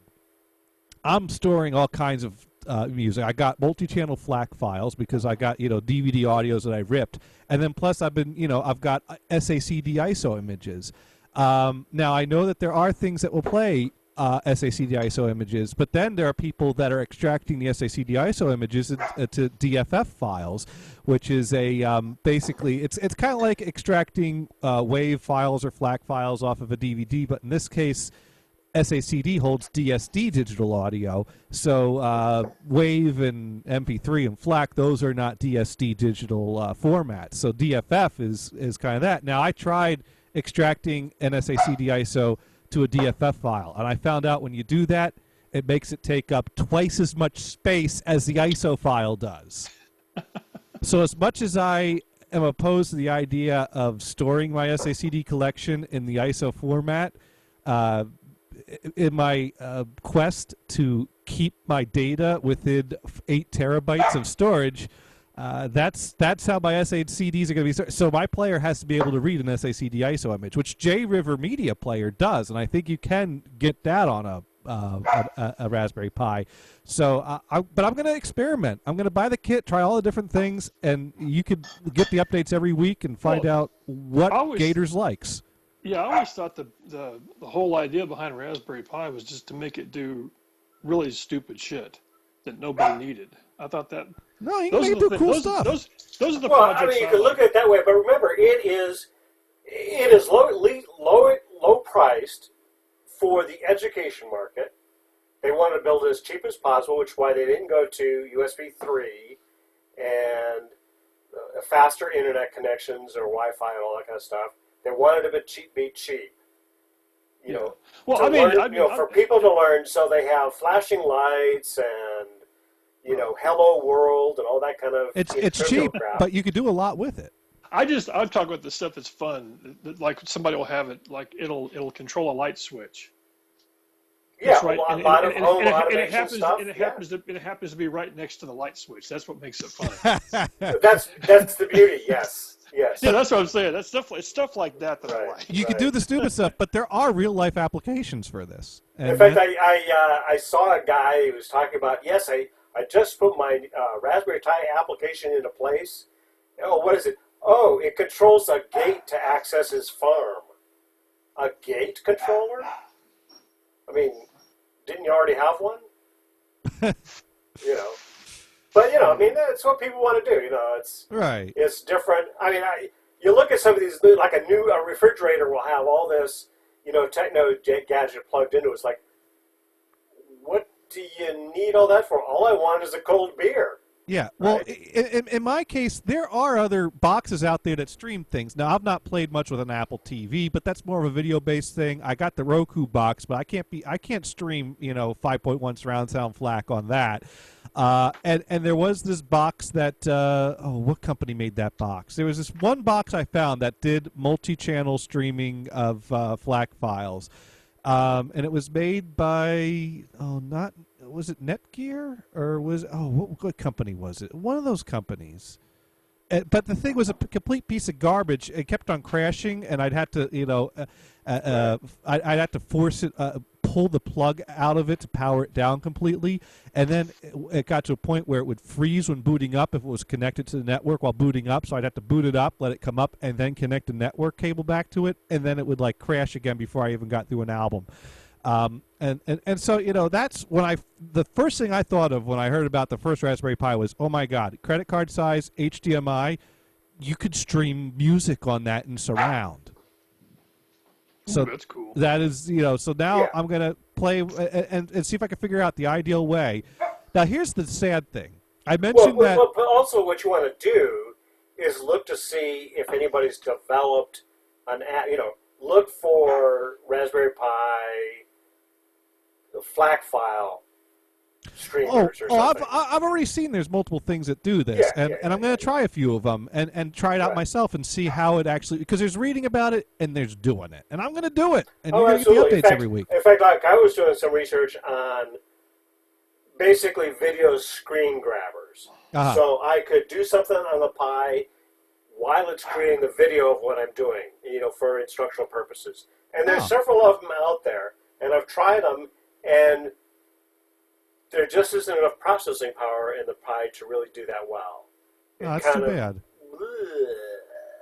Well, we're going to find out what I'm going to put this thing to the test when it comes to audio playback, and we'll find out what it can do. Now, here's just one last little ironic tidbit I want to share, because as I mentioned, I found that it was impractical to store my SACD storage as DFF files, and so I got to keep them as these ISO disk image files because that cuts down my storage in half. Check your email while you're talking too, by the way. Well, let me finish this. Okay. Now, here's the other thing: is that meanwhile you got DVD audio. Now, I was able to rip DVD audio to ISO images, but there's not really many software players that will play back the DVD audio from an ISO image. But DVD audio is easy enough to extract out to multi-channel FLAC files.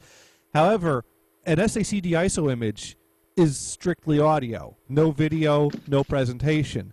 DVD audio has slides, has lyrics displaying on the screen. That's the format that it's like you actually gain something if you leave it in the ISO image. But I can't find a software player that will actually play a DVD audio ISO image on the audio layer. It'll only play the DVD video layer. So it's kind of sad that the one format I would like to keep in ISO, I can't, and the one that I don't, I have to. It sounds like a vicious cycle. Yeah. Anyways, email came in from Dune with the name Beer. And, we have a picture here. That is the first ever bottle of 5-Hit Brewing. All right. Well, I gotta save this picture to my computer so I can open it up. Here we go in Windows Photo Viewer, and yeah. Let's rotate that. Oh, it's not letting me rotate it. Why isn't it letting me rotate it?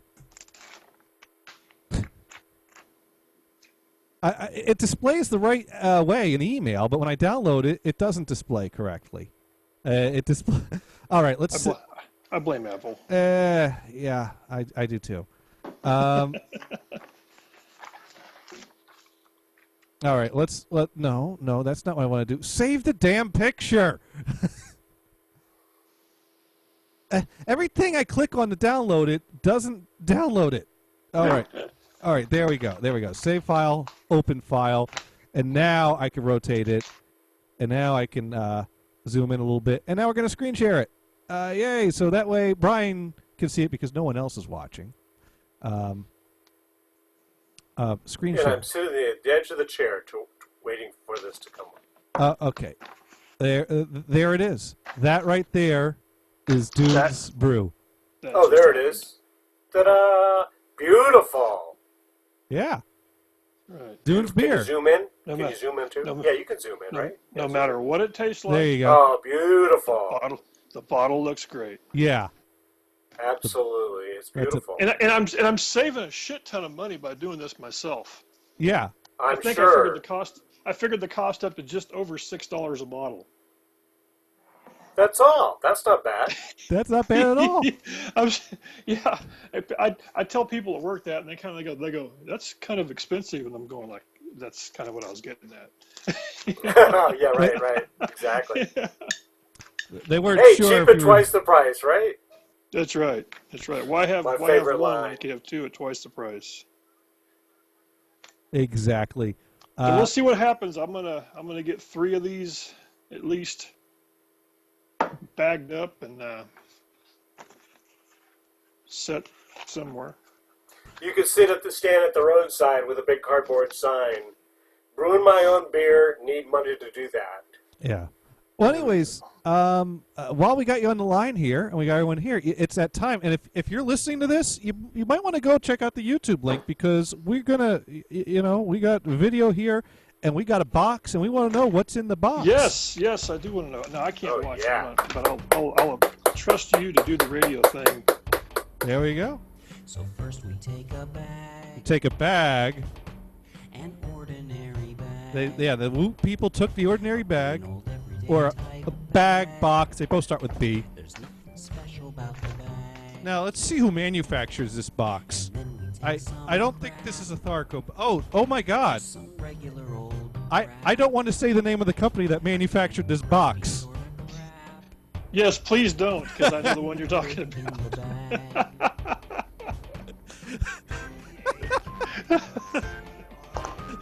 Probably an oil company. You're saying more than I was going to say. I was going to leave it there and let you just think that to yourself. I just thought that was so... I was like, I can either say the name of the company as if I don't know it. No, I'm glad you did. I would say the name of the company is not Tharco. It's not Tharco. This is not a Tharco box. Not a Tharco box. All right, let's try to open it. Who made this song, by the way? I got this from Woot's website. Oh, this is awesome. Wow. That is neat. Yeah, because Woot used to have a podcast, and they put stuff like this on there. You know, I have a dumb question. Okay. As you're opening it up, okay, so that's some of the packaging material. Yeah. Is there an actual bag? Oh, there it is. Okay, I was starting to lose the concept. There's a little bag here. I've been trying to crap for years and finally succeeded. You might want to see a doctor. Dated doctor, Mom would be so proud. So there we go. That is the bag right there. And I've got a 9-piece professional kitchen utensil set. It looks quite cheap, but oh, nice. There you go. No fucking spork. No spork. Just a few of those rubber spatulas and a set of measuring spoons. Yeah, those would be good. Let's see. I got two anti-slip pads. Cool. Nobody wants to slip. You can set your iPhone on your dashboard so it won't fly off your dashboard. Yeah, there we go. Let's see. A Phillips Action Fit. Get fit with a fitted sleeve. High performance compression sleeve for snug, secure fit, and it's a L/XL. For your arm, right? Yeah. We might have to try this out. Oh, absolutely. There we go. Yeah, it's a. Hey, and I'll set the same mood. There we go. There we go. I don't know if I can put on with my headphones. What do you got going there? That is set the mood. What is that? What do you got in your head? It's one of those buffs. Buffs. I don't know if I can. From Survivor. Oh, okay. I had it on. I just threw it on kind of ugly like. But I mean, the thing can, it's a tube. And now I got here something that's made of plastic. I don't know what this is. Oh, I think it's got a flashlight on it. It's some kind of a weird. No, move it up here, kind of at the edge of the view. I can't quite see what it is. Okay, so flashlight. Is it set on the desk or something like that? I guess so. Like a robot flashlight. Batteries not included? I don't know. It's got all these parts that move, though. Listen, I'll tell you what, I'm going to listen off air since the all dogs right. are going crazy. Thank you for calling in, dude. All right, guys. The dogs are a nice add to the show, though. Yeah. Yeah. We appreciate the dogs. All right. Bye-bye, Dune. Thanks for calling in, Dune. It's got, like, legs that you can move around, so I guess it could be like a critter that's got a light for a head. I take it there are no batteries in it. I don't know. There was a piece of paper that I took out, but the light has not turned on yet, and I don't know where there's an on-off switch. Oh, here we go. Hey, there we go. There are batteries. Batteries. Oh, my eyes. My eyes. There we go. Let's go. Set it on the desk in view. In view. Oh, okay. Next to the other stuff. Yeah, I think that's cool. Yeah, it is cool. In fact, I was working on my desk, which the computer is sitting on, so you can't see what I'm talking about. And the lighting for that desk is terrible. And I was working on some video building my, the next topic. They sent me a suit. That was in that box? That was in the box. Are you shitting? A jacket and vest and pants. They sent me pants. How is that going to work with No Pants Day? Maybe that's the hint. No more No Pants Day. Oh, man, that is awesome. Does it actually fit? It looks like it fits. It's a little tight. I can't quite button it properly. Well, what? You're supposed to only do one button, right? Now, Brian, how do you properly button a jacket that has two buttons? It has two. Then put your finger on the upper button. Yeah, I think you button the upper button in that case.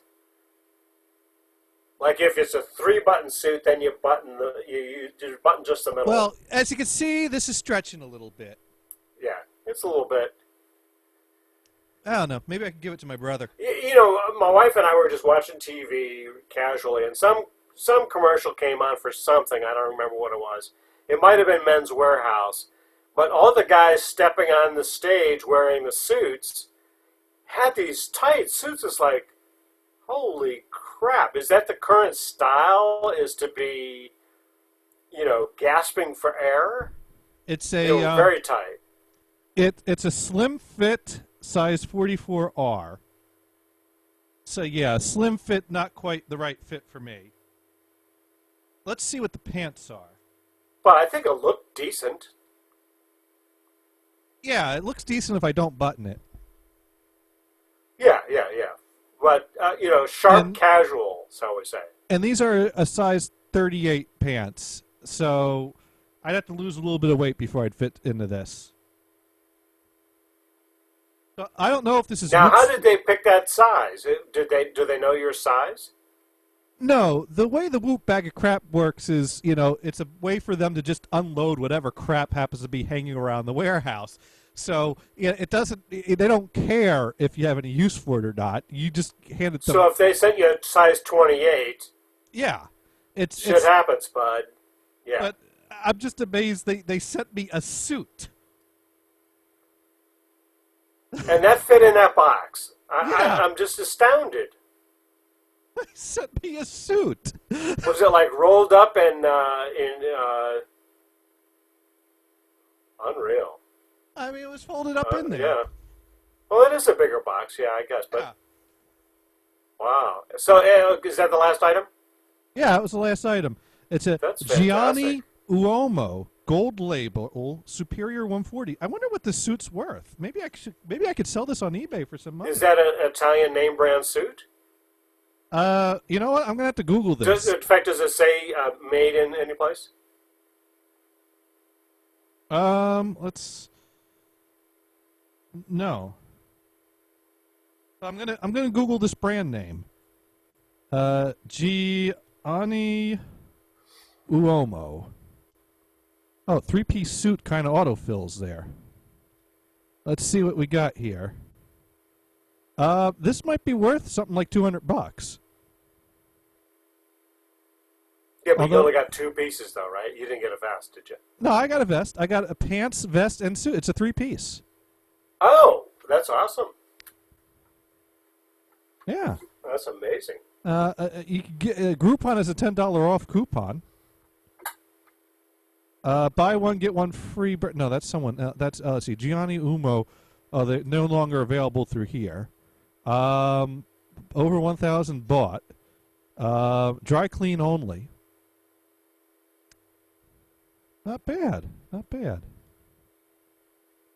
Let's see what this is. Well, we need to Google gold label because that's what this is. Gianni Uomo 3-piece suit gold label. Let's see. Well, apparently they sell them on eBay. There's a lot of eBay links. Yeah, yeah. Let's see. Oh, this is Superior 140s. Yeah, I might be able to get like $50 for this baby. Or, well, no, I think those are Jack. You know what? I wonder if I should just try selling this. Because I can't wear it. Would I you might sell it on eBay? Yeah, the point is, though, is that it was $5 for the box of crap, and $5 shipping. So for $10, I got this suit. That's worth more than $10. Yeah, even if you sold it for $50. Yeah, this or was a $25. You've done well. I mean, I'm seeing things similar to this on websites with a $150 to $250 price tag. Right. So I may have gotten $100 worth of crap in this suit, and not to mention my grips and that light thing and the kitchen utensils. That's right. and the armband. Did you put the armband on? I did put it on. I took it off. Oh, okay. Was that out of view? Because your left arm is out of view completely. I took it off, but I did have it on at one point. Okay. I don't know where I put it, though. I got so excited about the suit, I lost track of the armband. Oh, well.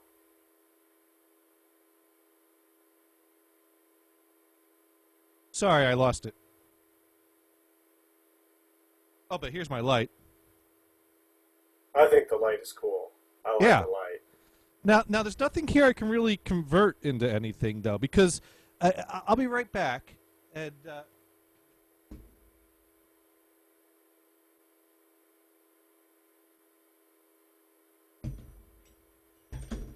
because my first Woot bag of crap had a alarm clock in it, and it was like for some kind of movie or something, and I printed a new face clock for it with the Woot theme and the picture of the Woot bag of crap, and made myself a Woot bag of crap alarm clock out of it.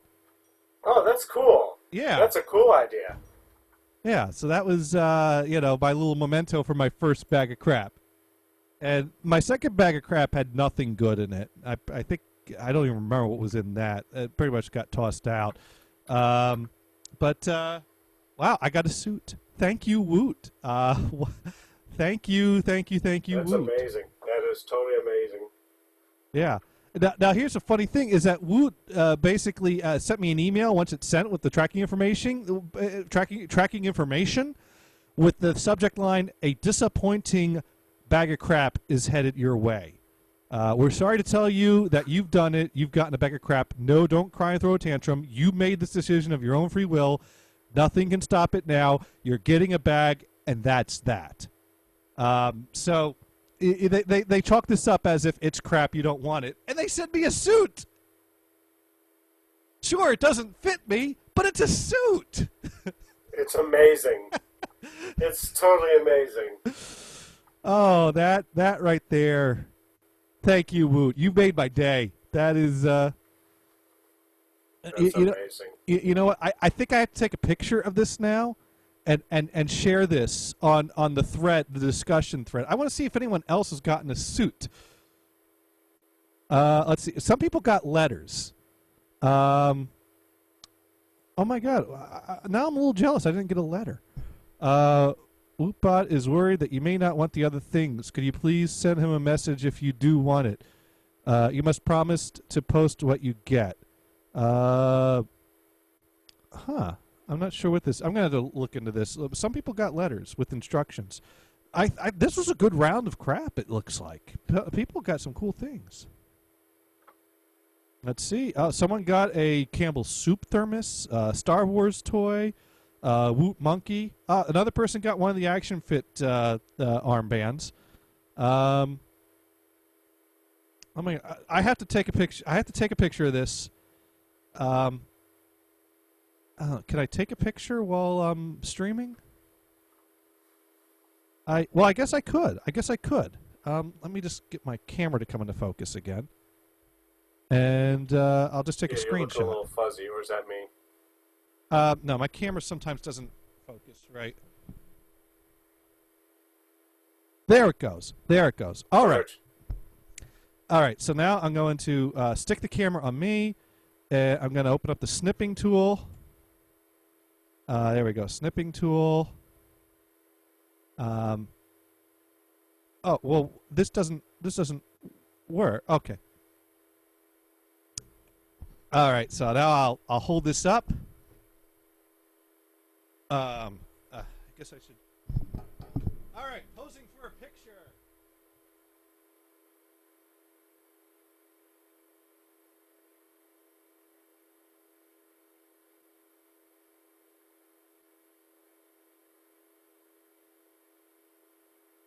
There we go.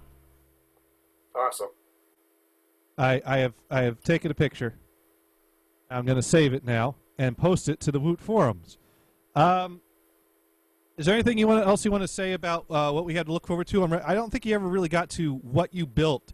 So if you can, within the last 8 minutes of the show, say like what you've done with the Raspberry Pi or what we have to look forward to next week with it. We'll continue with that next week. That's fine. Okay. All right. But I built that other device. Right? You built. I told you I built that device. Oh, that's right.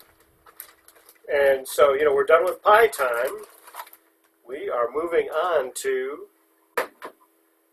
Now, I didn't have time to put it in a case, so this is going to be kind of nasty. Okay. Oh, it's a battery, it's a board, and instructions. Oh, that's your theremin, isn't it? It's the Radio Shack theremin. Cool. And now, they give you a speaker, and I put a jack on it instead because I wanted to connect it to a sound device. That's cool. And then, so it's a 1/4-inch jack, and I can also put it through effects pedals, so alter the sound. So, yeah, I got the device out.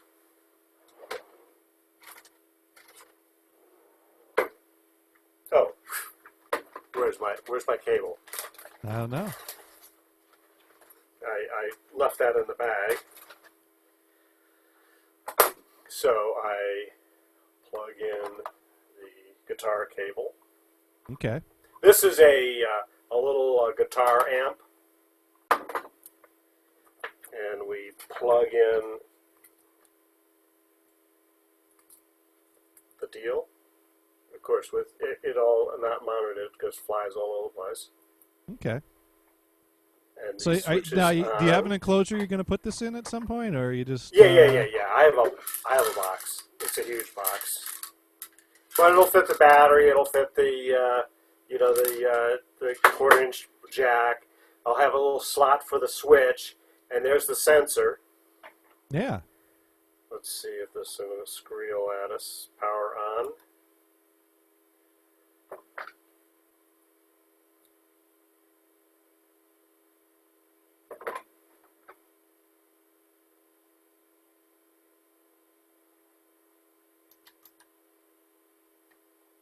All right. Well, we're powering that on. I'm posting my suit picture onto PhotoBucket so I can then from there link it into my comment on Woot.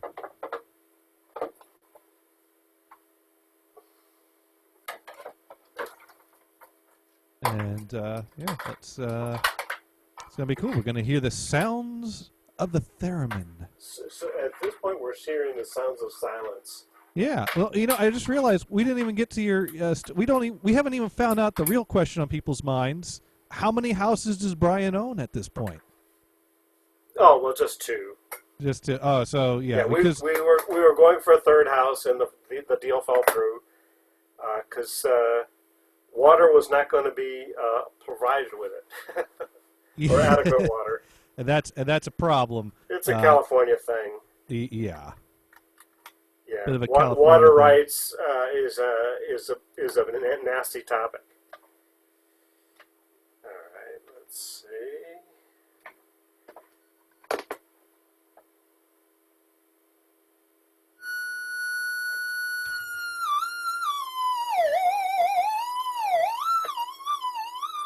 Let me put that in camera view. That sounds like a theremin.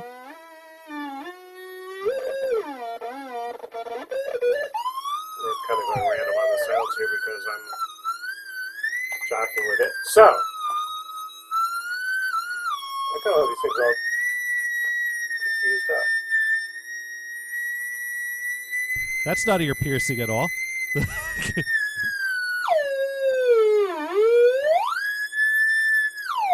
So it uses a CDS cell. Yeah. Now, can you try to play like Mary Had a Little Lamb? No, I didn't practice anything.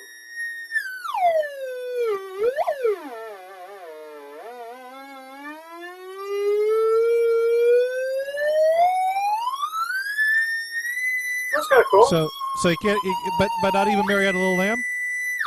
You gotta get 3 notes. Bum, bum, bum.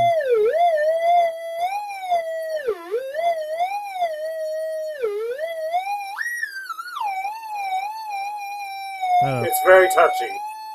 Maybe you could try to get the Boogie Oogie Oogie going on there.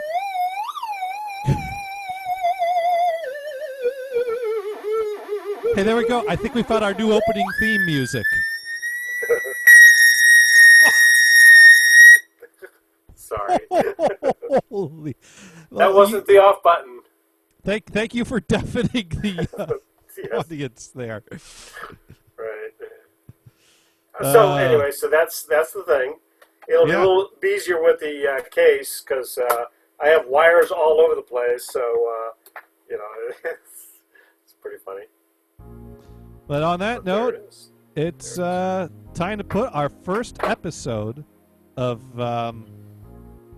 this Insert title here. to bed, because wow, we you know what?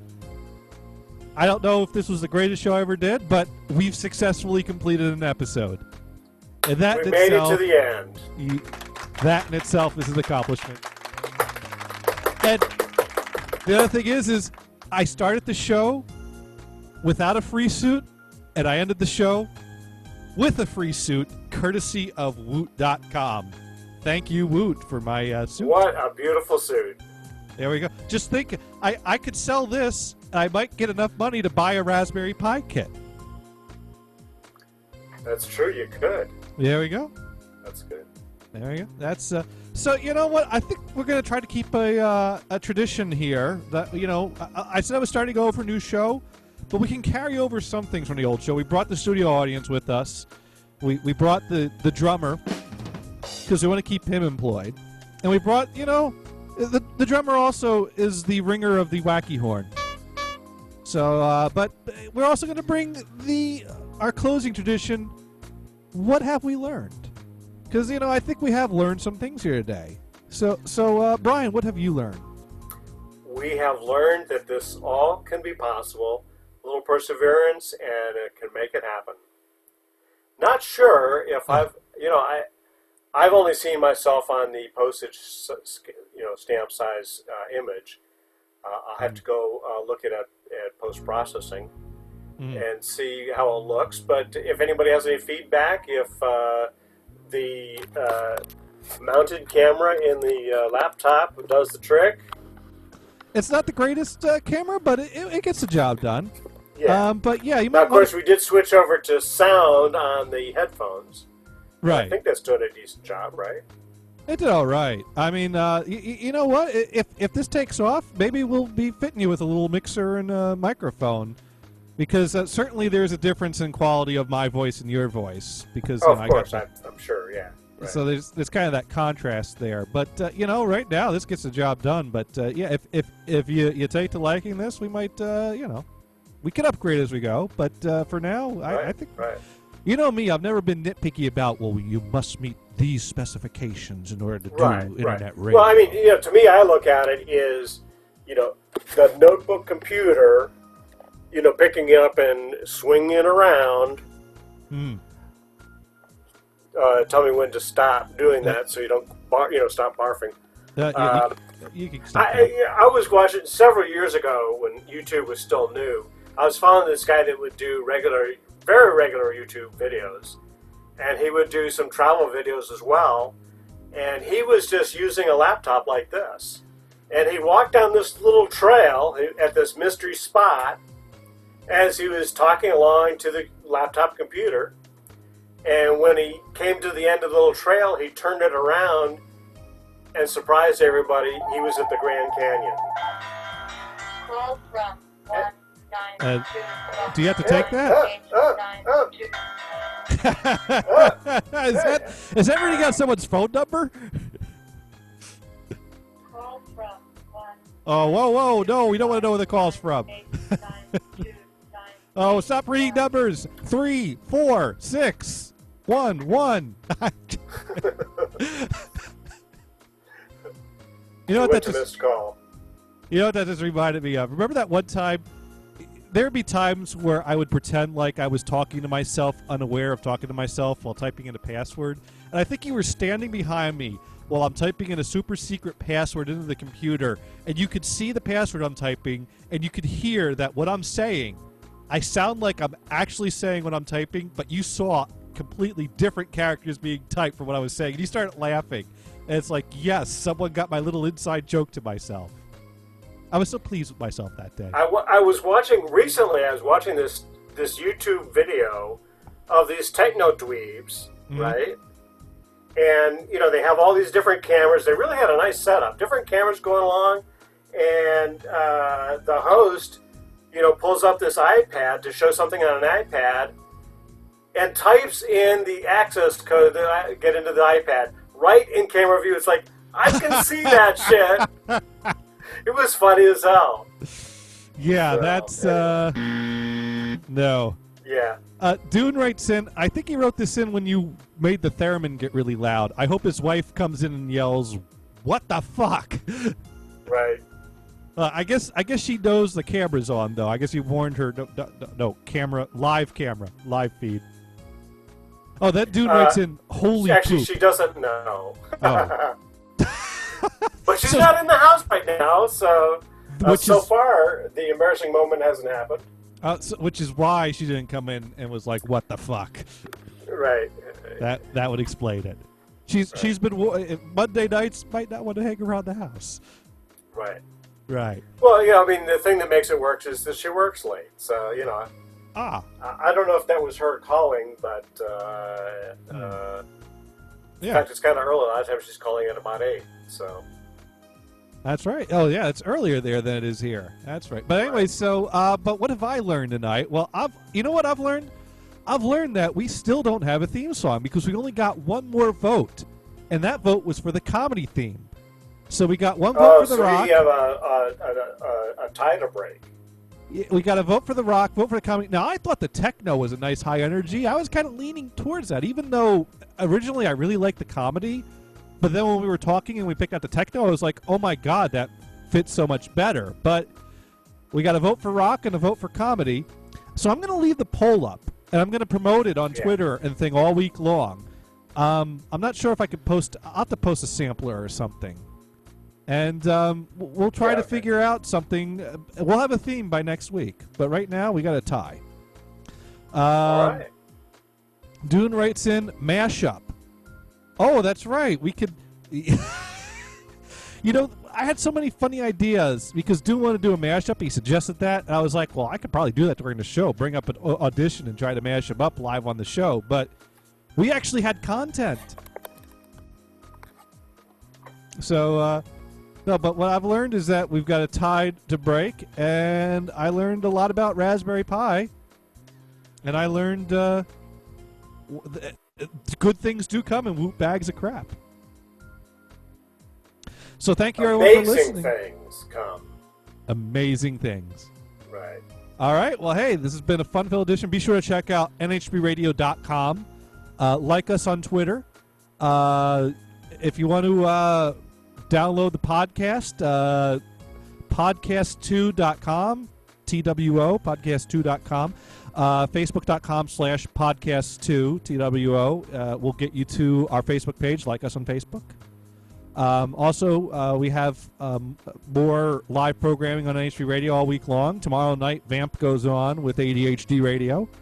And on Sundays, the Dune and Bob Show, 6 to 8 Eastern. Thank you for listening, everyone, and good night. Thanks for listening.